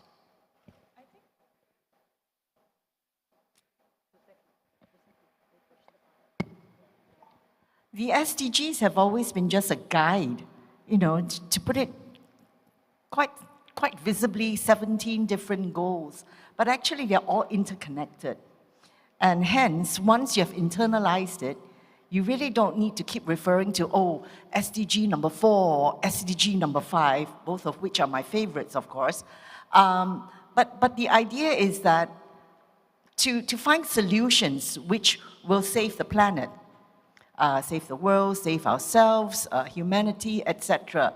So even though it is not mentioned, it is very obvious that every single solution that they have offered, all 6 of them, were very focused on doing just that, improving humanity, improving lives, and looking for sustainable solutions, which is what SDSN is all about. So if we were to take a look in terms of the projects that we saw, and please feel free to bring in your impressions of the presentations, highlights that you'd like to draw out. One of the things that struck me in all the presentations was really just how much multi-stakeholder engagement and communication is needed. I'd like to bring Brian into the conversation. And what do you think helps these multi-stakeholder engagements become successful? What's the secret ingredient there that those projects are able to push off because everyone's on the same page? Given that there's so many parties involved, what has helped as you reflect on your own experience as well as those of the presenters? Yeah, thank you. Well, I think really engaging sectors directly. So from the civil society perspective, a big question is, where do you get money? UNIS Thailand is a project-funded based organization. We don't receive any funding from anywhere. So we really have to go to within Bangkok, where we're based. There's a lot of multinational corporations based there. So oftentimes we see that the private sector has internalized the SDGs. They've built this into sustainability frameworks. They have CSR funding dedicated to these initiatives. But I think what we're trying to do and really engage the private sector from at least a funding standpoint, which a lot of the multinational corporates that we work with already have good communication channels with government, and now us, academia as well, but from civil society. We're trying to engage them and basically present pathways to, get funding, not necessarily out of CSR, but CSR, corporate social responsibility, as a platform for core business investment around sustainability. And so we see a lot of frameworks certainly aligning, but I think they're very unclear oftentimes of how to take that action. So for us, they want to improve education outcomes or X, Y, and Z. So we really want to build that pathway of, okay, fund a CSR project, but how does that go into core business, which can then generate more funding? So I think for us and from the civil society perspective, really approaching the private sector as a key facilitator in that is one way we like to go about it. Professor Su, when it comes to academia and the private sector, what kind of bridges help? Because there's often talk about how the two tend to be quite divorced, and there's, how do you bridge that, I guess, making sure that they come to the same aims together? What has been your experience?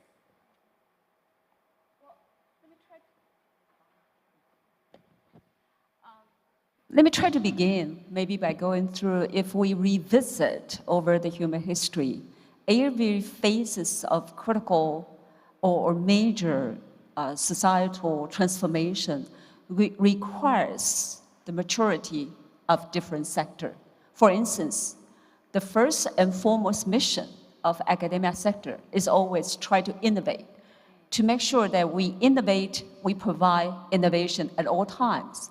Nevertheless, when you bring those innovations into a larger scale, it often will require government or public sector to highlight that as a national or a joint agenda, so that the infrastructure, the mechanism is there.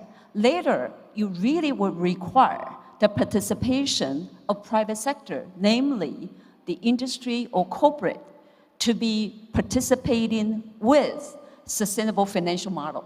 And only when these three phases comes in, play different role at different phases, we could foresee or anticipate ultimate and total sort of transformation or new paradigm to be in place in.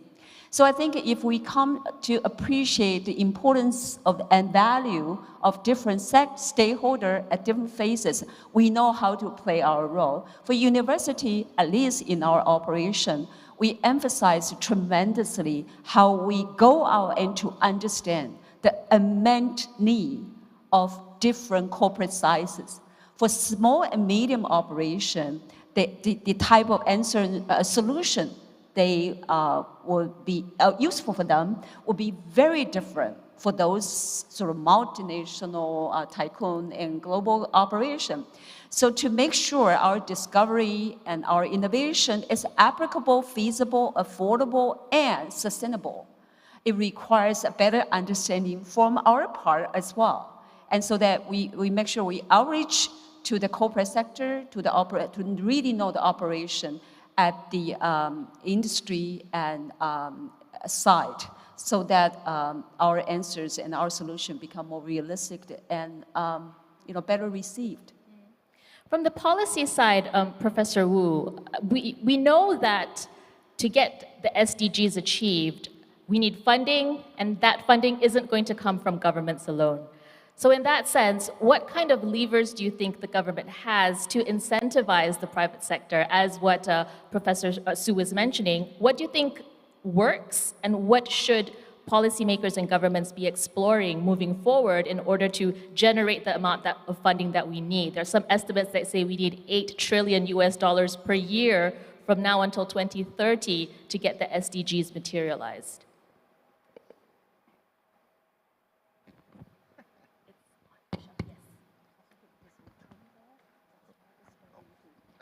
Thank you. I think that the government's role depends crucially on answering the following questions. The first is, does a technical solution exist?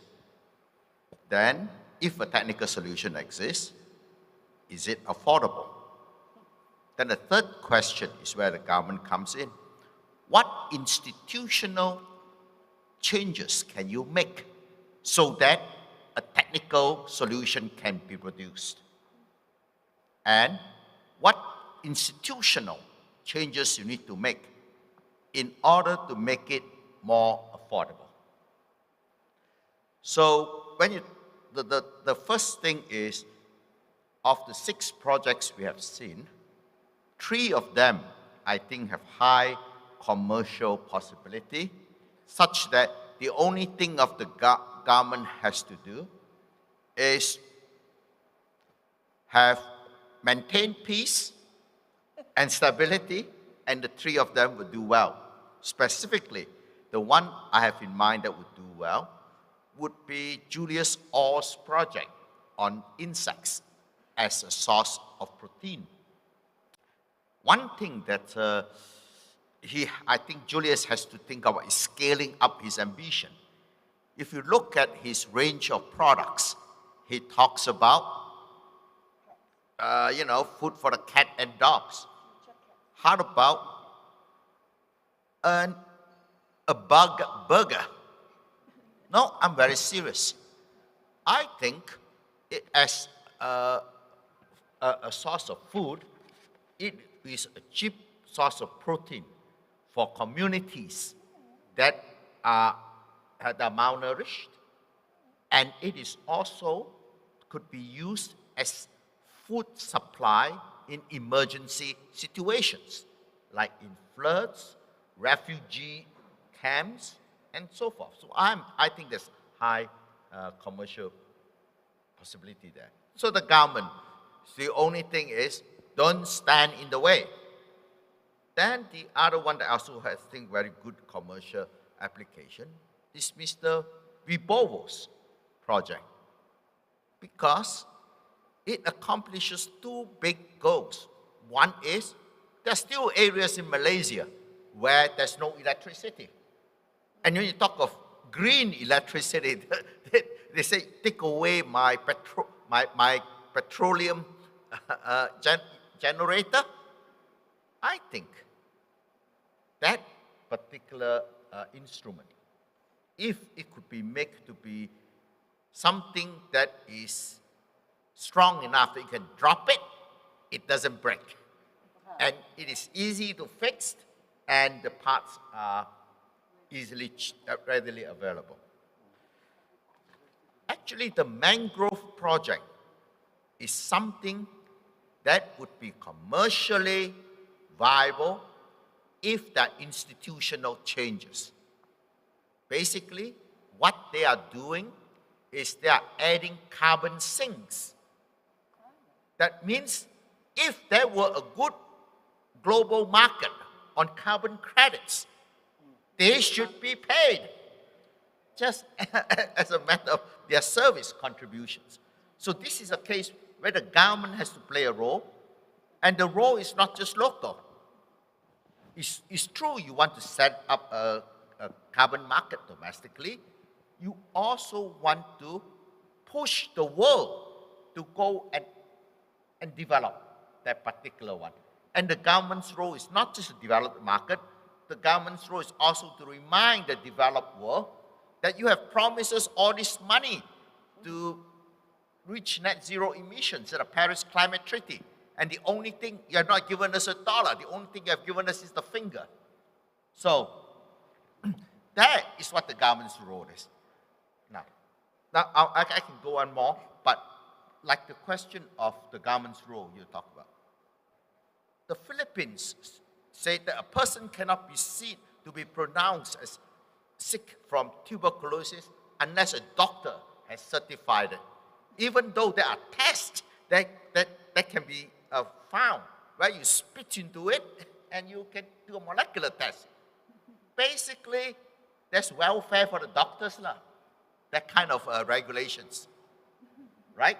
So that's what the role of the government is to remove this kind of monopolies that stand in the way. I mean, I think you put it very succinctly and very illustratively. The government on some occasions can just stand out of the way. On other occasions, it can remove the bureaucracy. And on other occasions, really build those networks and facilitate those ties that we need to push policy forward. Now, you mentioned bugs as food. And I want to talk about the mindset shifts that are needed in order to get people to take on board unconventional ideas. Because yes, well, bugs have protein, but I'm not sure how many of us in this room would be open to trying that bug burger at this point, right? So I presume you would, Professor Wu. Cantonese would. So I'd like to bring Brian into this, and also Professor Lee as well, from the education standpoint. How do we persuade the market, how do we persuade the public to adopt these unconventional but potentially impactful solutions? And it's not just about bug food, but it's also about the portable mini hydro dams, for example. Actually, a lot of these proposals will require buy-in from the public, right? How do you persuade an unconvinced market? It's a very good question, and I think it's the same answer that you would give to any disruptor. You know, you think of tech startups, you think of the Ubers of the world, Facebook creates a whole new way of communicating with friends and family, so on and so forth. So really to create something revolutionary or disruptive, you really, you know, that's going to disrupt that status quo, is going to face a lot of challenges, and a lot of that is educating the public. And I think oftentimes when people say this, and this is me putting my marketing hat on here, and that, you know, just holding seminars and reporting on just key metrics or showcasing products, and from a marketing standpoint, you know, they talk about benefits over features, but you need to get more buy-in from the why. Why are we doing this? There's a famous TED Talk by Simon Sinek, who's a managing consultant, and he wrote a book called Start With Why. And so basically the quote is, people don't care what you do, they care why you do it. So if you need that buy-in, which I think, you know, creating communities around this, identifying your early adopters, turning them into influencers, you can't always do your own storytelling, you need that community backing. But I think in order to engage that and create that community, you have to creatively storytell and really tug at the heartstrings of the why, because I think we're all here for the same whys, but how and what we do in education or in the private sector or in civil society, it all has different what's and hows, but the why is all the same. So I think this is a huge advantage for the Soldier Fly company, where I think the CEO is a 10-year marketing professional. So you have a professional storyteller. This guy, he's in Japan apparently, so he's out selling the story. And I think telling the story is selling the story, and that builds that community of those early adopters and your champions and your evangelical supporters of your mission. Because, you know, why would I buy that dog food over another dog food? Can I look at an Amazon listing and very quickly make that decision? Maybe, maybe not, if it's price competitive. So I need to really buy in from my heart as to the why, and that shared why. Yeah. I'll tell you why. What is the difference between eating a cow and a chicken and a bug? Flavor. Ah, good, you've got it, the flavor. That is ultimately the most important. But secondly, it's presentation. You know, how do you present it? For example, at Chinese New Year, Prof. Wu will know this well, you know, you have to present the chicken with the head and the tail intact, because if you don't, then it's very bad luck. But you do not present the same chicken or the same bird at Thanksgiving in California, at Davis, you know, to his friends, his American friends. It's about presentation. They will not touch it, because they'll find it disgusting. How can you serve something with a head? You know, they don't even buy chicken if there's a head intact with the body still. So presentation is what I think is very, very important. Recently, we played a trick on the children's father, and the children were serving him vegan spaghetti bolognese. And he had no idea. He was dying to eat spaghetti bolognese. And so it was cooked, and he heartily ate into it. And we were all giggling away. And he said, "What is so funny?" We said, "Do you realize what you're eating?" He said, "Spaghetti bolognese." I said, "Yeah, that's not quite meat." He says, "I thought it tasted a bit strange." So the taste is important. If you get the taste right and it's tasty and you present it well enough, I think that bug burger could be better than the vegan burger. Well, I think the lesson to take from that is whatever the solution is that you're trying to sell, you have to think about it in a way in terms of how is your market or how is the public going to buy in, right? And it needs to be tweaked. There's no one size fits all. There's no one strategy for everything. It has to be tailor-made. And that's the challenge and the opportunity as well. I want to turn to nature-based solutions because we had a presentation on the mangrove restoration project that's so important. We know the importance of mangrove. We know the importance of nature, and I think over the years, especially with climate change, climate action calls going up, the need to maintain biodiversity is getting more and more recognized, but yet nature-based solutions still get short shrift. People prefer to invest in the huge technology rather than the simple. I want to bring in Professor Su and ask, how do you think we can make nature-based solutions more attractive? Because in a way, they're also cheaper, yeah? It's easier to preserve something than it is to restore it. What are your thoughts on this?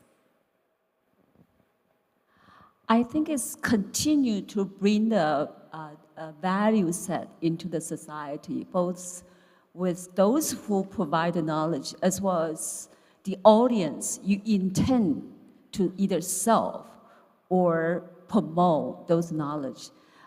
In terms of the nature-based one, I think over the past few years in particular, we put in extensive level of efforts toward our engineering faculty to be better connected with our biological sciences faculty.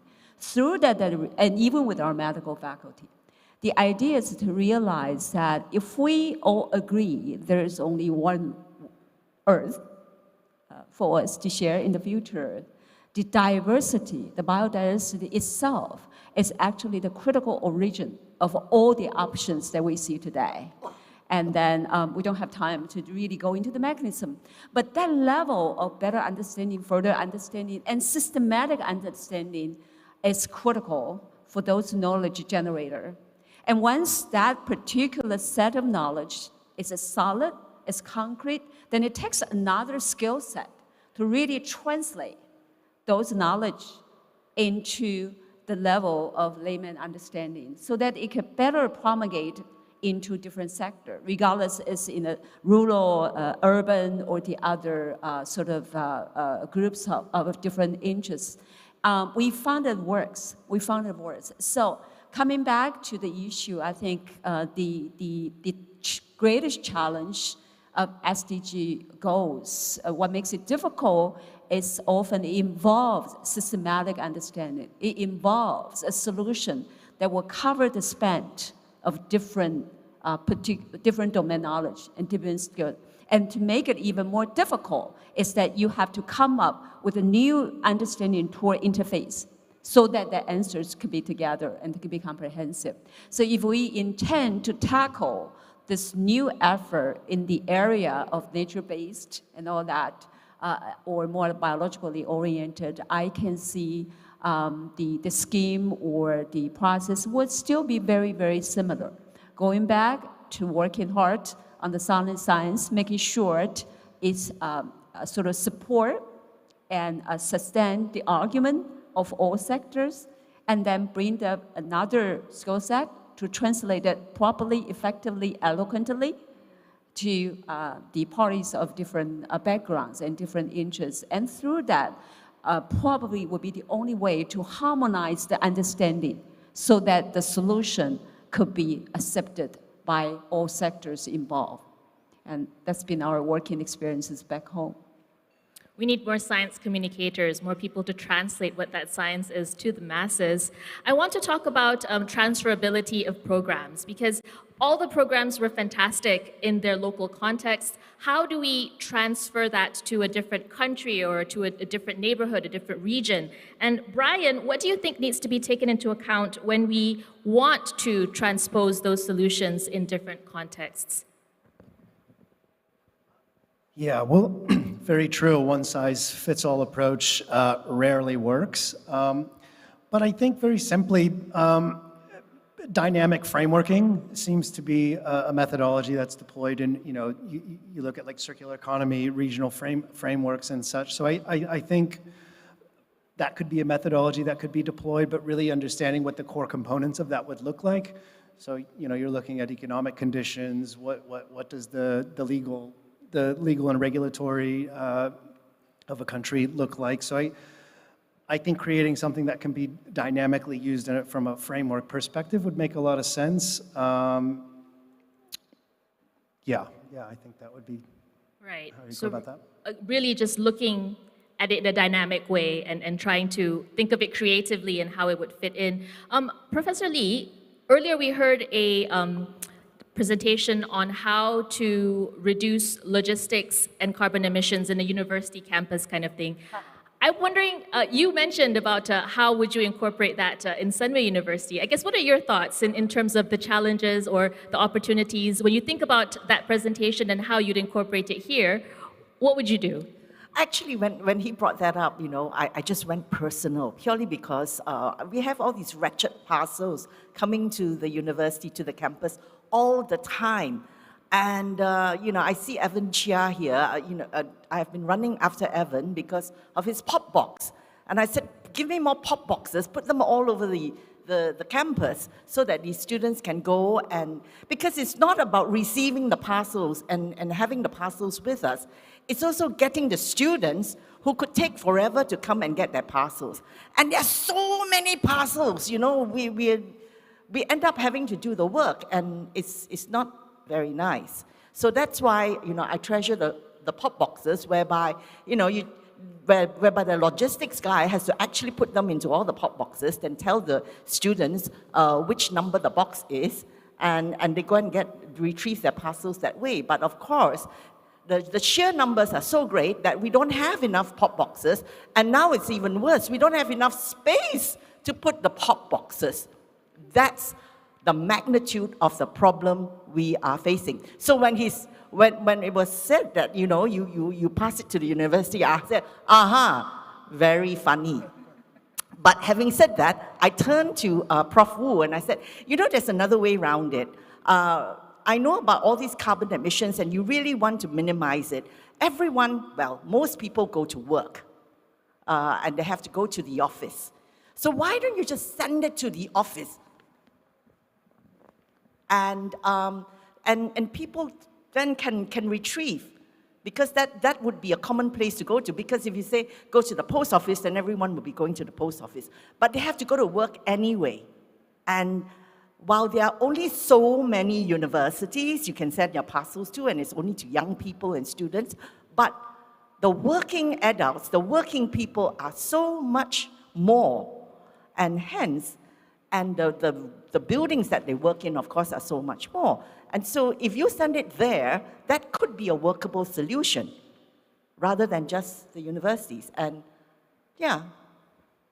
So really seeing, like what the presenter was saying about getting those focal points and channeling the traffic there rather than going on your own kind of thing. Professor Wu, I'd like to bring you in and ask in terms of the horizon that you see in the global environment. We were talking about how governments need to get along, need to work better. What are the opportunities that you see in that front? Which multilateral fora or which combination of partnerships do you take particular, I suppose, optimism in when it comes to pushing for SDGs at that international level?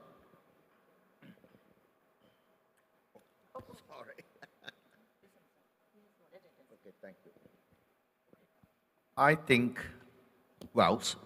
the most effective forum would be the United Nations. The United Nations is holding a summit for the future in September 2024. It is a very important summit because it would define whether the SDGs would be the continued program for the United Nations until 2050. Because after all, the Paris Climate Treaty now has basically been revised to bring forward net zero emissions from 2100 to 2050. And if you look at many of the tasks that the UN set up to do, they were not 15-year tasks. So you got to be compatible. It's like, do you make only short-term investments? But for a good outcome, you should take the long view. So I think the first place to settle this question definitively is the summit of the future conference at the United Nations next year. And then you can come down to the regional forum. We have the Asia-Pacific Economic Community is possibly the most comprehensive, neutral regional organization we have. The others, like RCEP, CPP, and so forth, are basically being instruments of the Cold War that is being fought. And ASEAN has been an extremely powerful body in setting the standard that we should aim for. I think that ASEAN should take a collective role in pooling Korea, Taiwan together to push for an Asia-Pacific SDG partnership whereby the US and China will work together to help ASEAN to achieve green development. So become the neutral arbiter in that sense. Well, basically, we are so busy doing good work, it crowds out our ability to engage in fighting by the side. So I take that you don't agree with boycotts then, given the geopolitical tensions of the moment. Boycotts of events aren't really the thing. Boycotts has never worked. Ever since 1994, the United States has been tightening economic sanctions on North Korea because we expect to be able to starve them into submission and into handing over their nuclear arms. The opposite has happened. North Korea is angrier and more militarily powerful, at least in terms of nuclear warheads, much more than before. So the only way to solve geostrategic competition is for the two major countries to get together like big boys and talk explicitly about arms control. How many missiles should I have and how far should they be located from each other, and what is the neutral zone between us? Unless we have the equivalent of the Gorbachev-Reagan-Reykjavik summit, we will not be able to delink geopolitical competition from mutually beneficial trade links. All right, engagement, dialogue, meeting people at the table, that's really the way forward. In the little bit of time that we have, I think what I'd like to do now is for each of the panelists, if you could give advice to solutions providers out there, to everyone who's trying to think up of innovative projects, who wants to institute this, what advice would you give to them to ensure that the projects succeed and that the projects have longevity? You know, in looking at the SDGs and what we're trying to achieve and where you see the gaps or where you see needs to be pushed through, what would you advocate for? So we can start perhaps with Brian and moving inwards to Professor Wu. Sure. Well, I think most of them are already doing this, but really maintaining this kind of holistic approach to problem solving. So it's not necessarily, just addressing the symptoms of a problem, but getting to the root causes. And I think a lot of them are really approaching it in that way. So like the TB one, for instance, are doing diagnostics and treatment, community engagement, policy development. So I think these comprehensive approaches are critical because I think often, and I'm not saying any of the solutions went about this, but anybody, really trying to start a business, which basically business is to solve a customer problem, is not to be solution first. Really understand your problem first. So don't be a solution chasing a problem, understand your problem and build a solution around that. I think that's where a lot of people go wrong. I have experience with this. I have made this mistake. People get very emotionally attached, and I think it's very easy to do in this space as well because, again, talking about tugging at the heartstrings and the whys, and we relate to this, but you really do need to detach from that and be very practical about your deploying your solution. Is it practical? Is it scalable?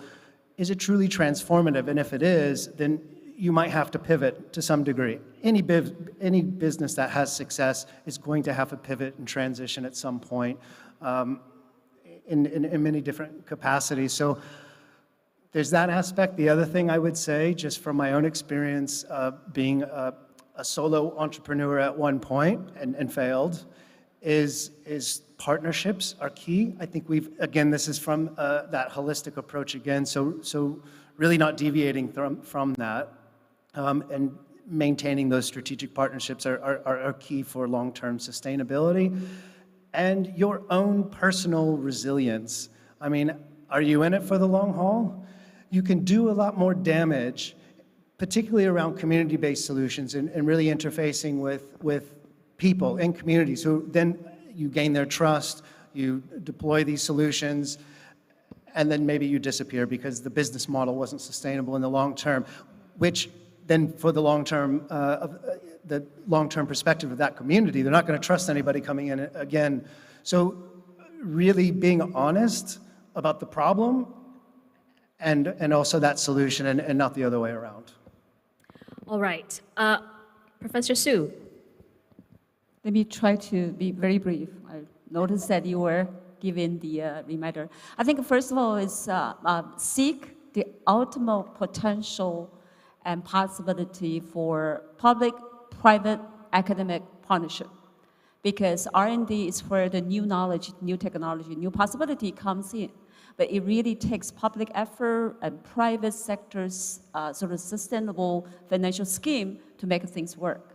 The second point is that to be very up-to-date with the new information comes through, new technology, new platforms, so that you won't be wasting your time and revisiting or investing on things that probably is already made available. And finally, I think be very, very mindful and give yourself a clear milestone at all time. Be critical in assessing those outcomes and outputs altogether and making sure you know where you try to deliver and be critical about how well you deliver. And I think that's how we can put everyone together for the ultimate success.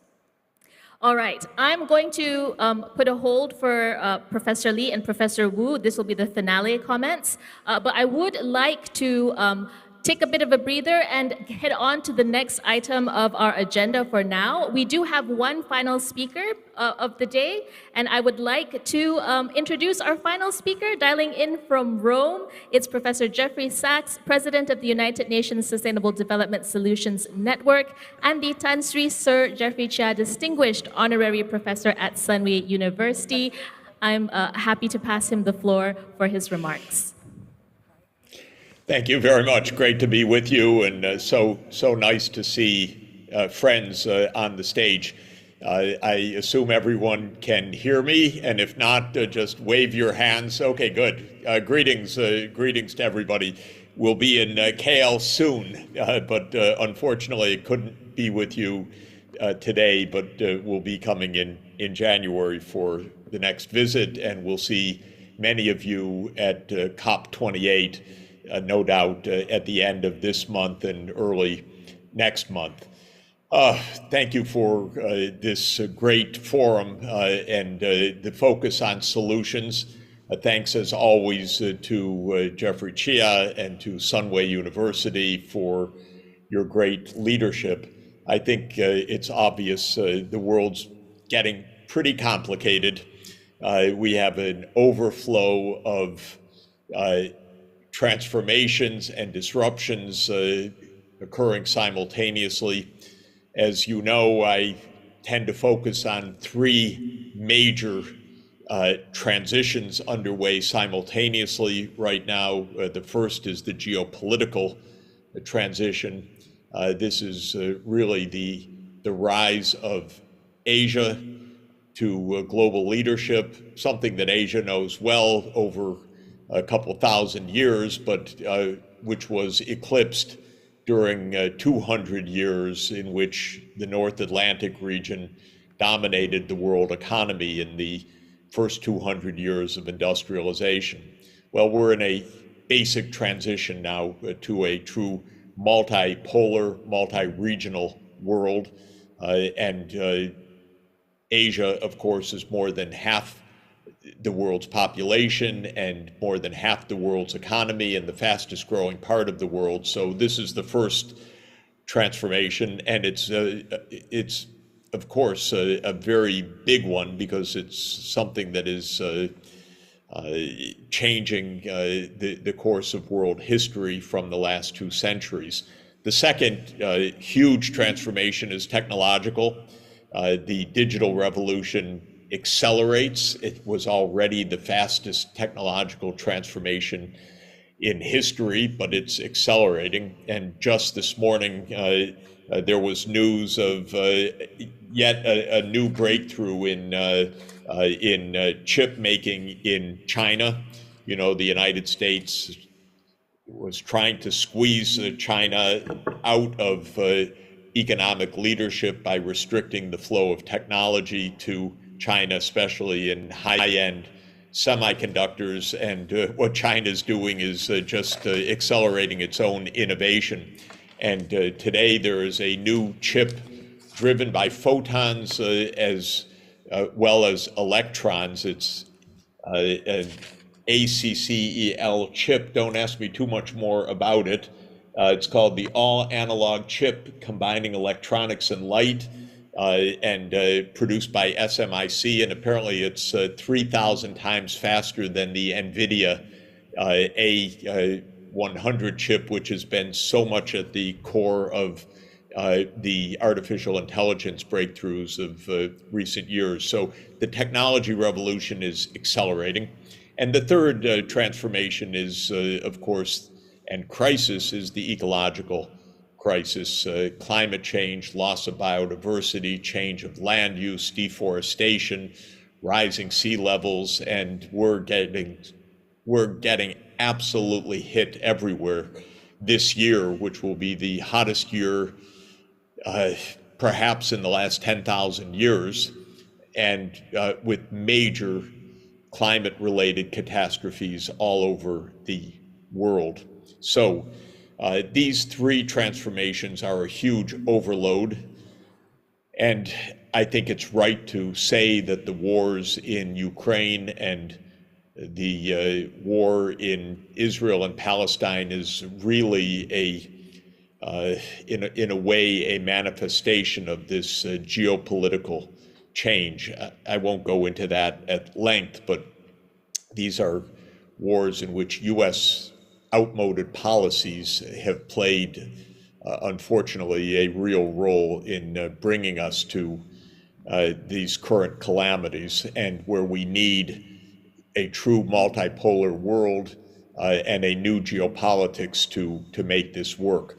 This month, the chairmanship of the UN Security Council is China, and China is going to try to use this role to help push forward peace and at least a ceasefire and humanitarian relief, but I hope even more deeply to peace in both of these terrible conflicts. So this is the world that we have right now, but as difficult as it is, it's really not bleak in a fundamental way. And the reason it's not bleak is that our problems are really solvable. And not only are they solvable, the technologies to solve them, whether it's the energy transformation or the delivery of public services, universal health coverage, universal access to education, and many other goals that we've set are enabled by the tremendous advances in the digital technologies, which are lowering the costs of the new 21st century infrastructure and providing tools for social inclusion if we use these correctly. And so I'm not in despair, although I am very worried about the current situation. I'm not in despair because first, our tools are getting better and better. And secondly, even paradoxically, now that we have 2 raging wars, it's not true that multilateralism or the UN is falling apart. I would say that there is more diplomatic activity at the UN now than I've seen in 20 years. everybody's talking with everyone else. Everyone is trying to find solutions. In fact, there is a strong global majority for peace, and the U.S. Stands vetoing many of the proposals that could get us there. But the global majority for sensible, peace-oriented action is actually strong and growing. So I don't even see a fundamental world divide. I do see a United States that needs to learn to return to diplomacy rather than a might makes right approach. The US and Europe need to understand, which they don't quite understand yet, that the Western-led world, and in this case, Western means the North Atlantic, that world of the last 2 centuries is over, so that we really are in a multipolar world in which China, India, ASEAN, the Arab region, African Union, and so forth are each powers of a new world.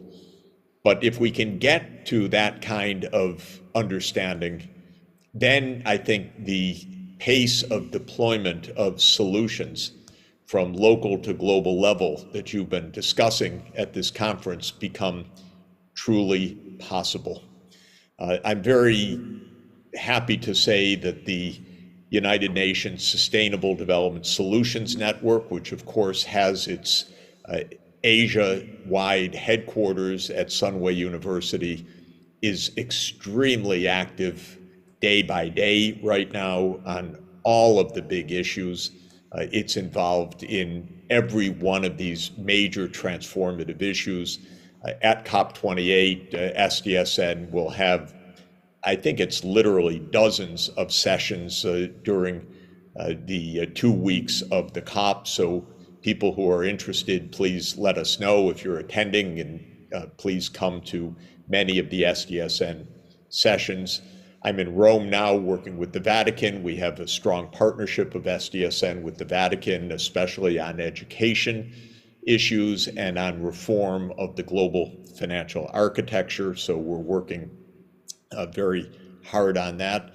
We have many initiatives with ASEAN, and one notable initiative that Professor Wu is organizing with other SDSN colleagues is a rainforest initiative which connects Southeast Asia with the Congo Basin, with the Amazon region, the 3 Basins program, which we have helped to initiate, and in which President Lula, who is president of the G20 this year, is helping to guide.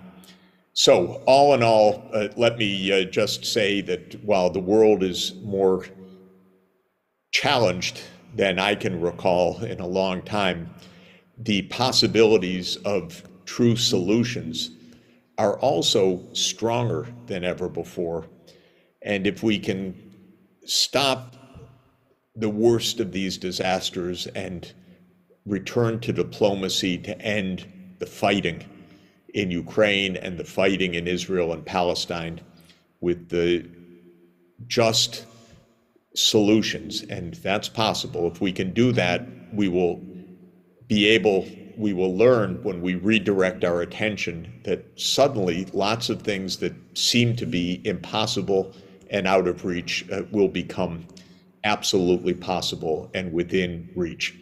One of our core goals in the coming year, let me say, is to strengthen cooperation within ASEAN on all of these issues, and to strengthen the connection of ASEAN with China, Japan, Korea, Australia, New Zealand, the 15 countries of the Regional Comprehensive Economic Partnership, ASEAN plus Northeast Asia plus Australia and New Zealand. So we're going to be working very, very hard on that, based at Sunway, with lots of partnerships throughout the region, and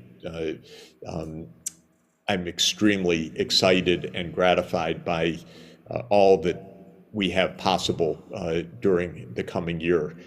Perhaps a final note, we're now aiming in 2024 to reach a very important summit at the UN, the Summit of the Future, a unique summit which will take place in September 2024, where the member states of the UN will really discuss the 21st century in a broad vision. And this is both exciting and a core opportunity for our work together to help instill the goals and approaches that can move the world to sustainable development.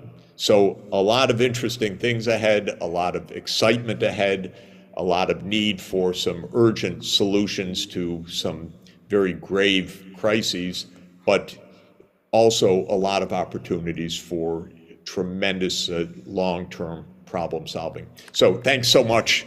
Thanks to all of you and for letting me jump in at the end of your important conference to say hello and to share these thoughts.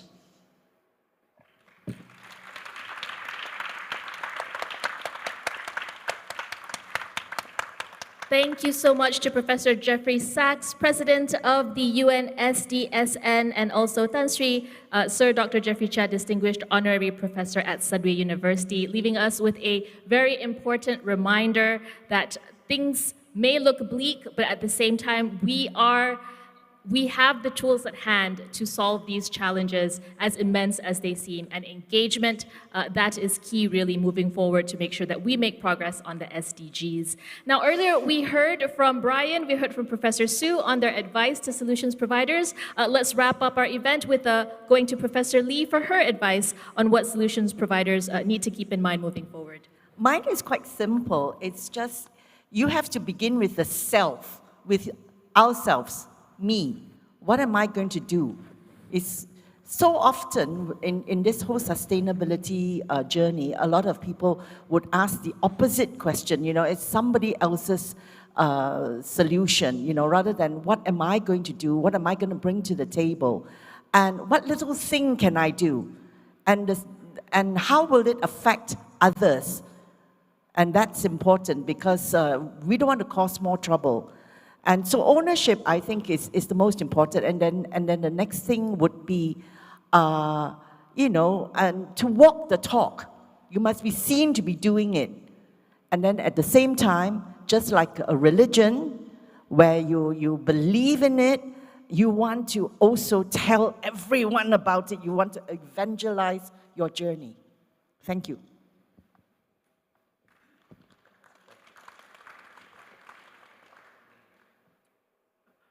I'd like to talk about the 6 projects that we have seen. I had said that 3 of them are clearly commercially viable. The one that has to do with the Buck Burger that will soon appear in Sunway Resorts Cafe, and the parcel delivery service will be at homes, and Archimedes School that would save the rural dwellers. And I had said Park Stevanos mangrove project is potentially commercially viable once a carbon credit market develops. How about the other 2 projects? The other 2 projects will always need external funding because they impact the welfare of everyone else. Because they impact on the welfare of everyone else, that's why the collective has to pay for it. Take the case of TB. TB is now evolving in a direction that it is becoming drug resistant. And when we do have that, we'll be spending a lot of money on it. So we should now try to get rid of TB, and hence it wouldn't have a chance to become a version that is drug resistant that we cannot fix. How should we fund it? This is what I'll come to. The next one, the most important, I find that the school lunch program to be exceedingly important. It goes beyond what I have been taught in school. You were taught if children are hungry, they cannot focus. So we ought to feed them. The other one is when you feed them, the poor families will make sure their kids go to school so that they are fed. But the more important reason is because we know that children who are ever malnourished, children who are often sick in childhood, they have an IQ that is on the average 70 points lower. That means you really cannot teach them. So it's a matter of raising the general productivity level of the population that we got to have the school lunch program. And what's the best way to pay for the lunch program and the TV? We should tax gambling. What is that gambling? That gambling is called foreign exchange market transactions. That is what has led to the Asian financial crisis. The financial sector, after all, has been the cause of the last two big disasters, the global financial crisis and, of course, our Asian financial crisis. If we have a tax rate of 0.01% on foreign exchange transactions, we'll be able to finance all of this. So let's have that tax on gambling. Thank you. Quite the radical proposal there, Professor Wu. Not radical, but I imagine the pushback. But again, these are the kinds of ideas that need to be put out there and discussed and decided together. Professor Wu, Professor Lee, Professor Sue, Brian, thank you so much for the feedback panel discussion, for the points that you've shared, for the advice that you've given to all the solutions providers and us out there in terms of how we can realize the SDGs moving forward. I like that we end on this note of optimism, as Professor Sue pointed out, and as Professor Jeffrey Sachs pointed out as well.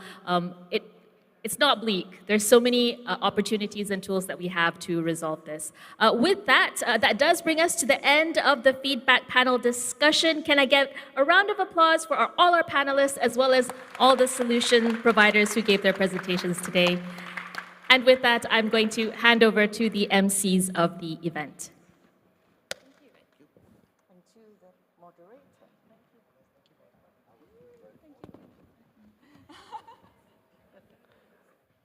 Thank you, Shatana, and thank you to our wonderful panel for that mind-stirring discussion. We hope that each and every one of us here has indeed taken something away and refreshed ourselves on the subject of sustainability.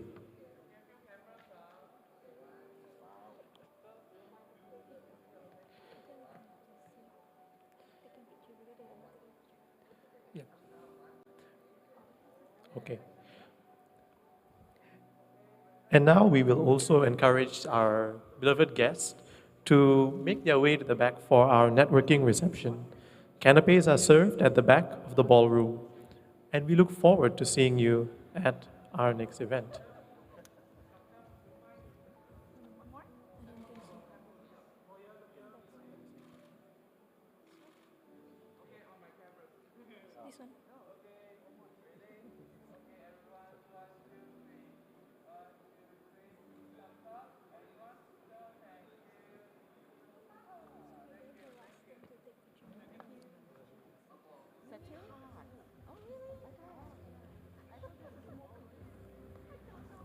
Okay. Now, before we conclude, we will be capturing this moment with a group photo, a testament of the collective commitment to change. We would like to invite our front row VIPs, our solution providers, network managers, and the feedback panel, and the moderator as well, up on stage.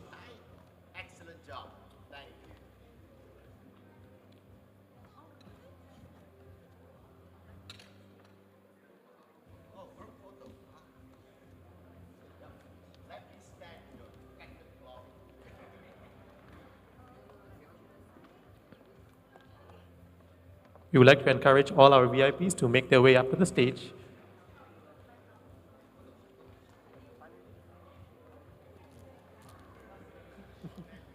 Sorry.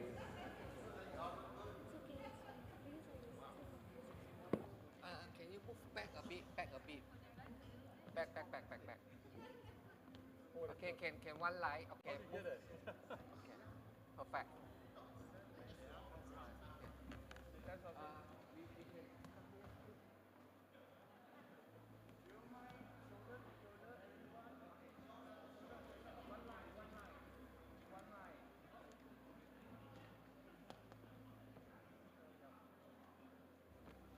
Karen, no need. You center.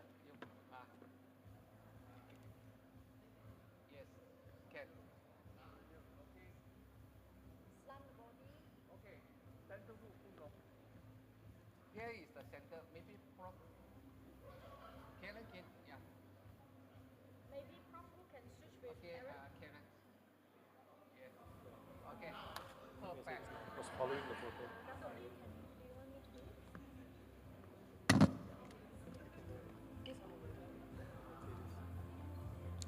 Following the photo, we have come to the end of the formal proceeding of our event.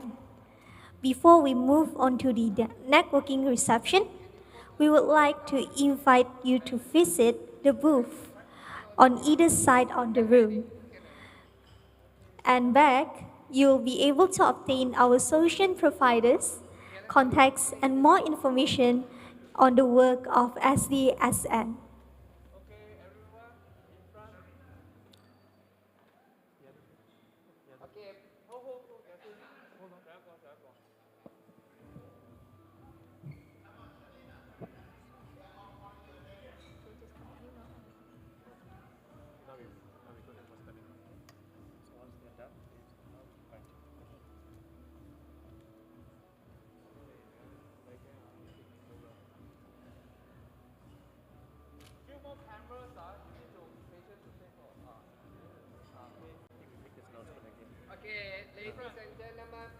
Once more, just on behalf of the photography team, all VIPs, solution providers, network managers, the feedback panel, as well as the moderator are encouraged to make their way up to the stage if you have not already.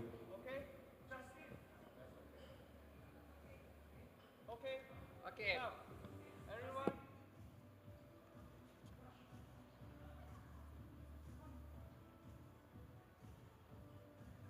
Okay, please look here. Okay, 1, 2, 3.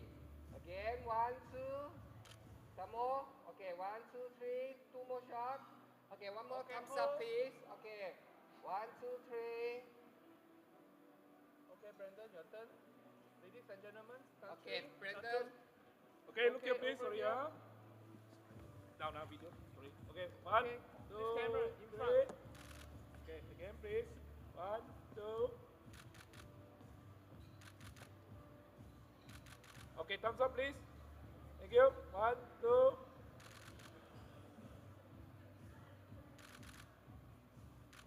Okay, one more for video. All right, everyone, thumbs up. Ready? 1, 2, 3.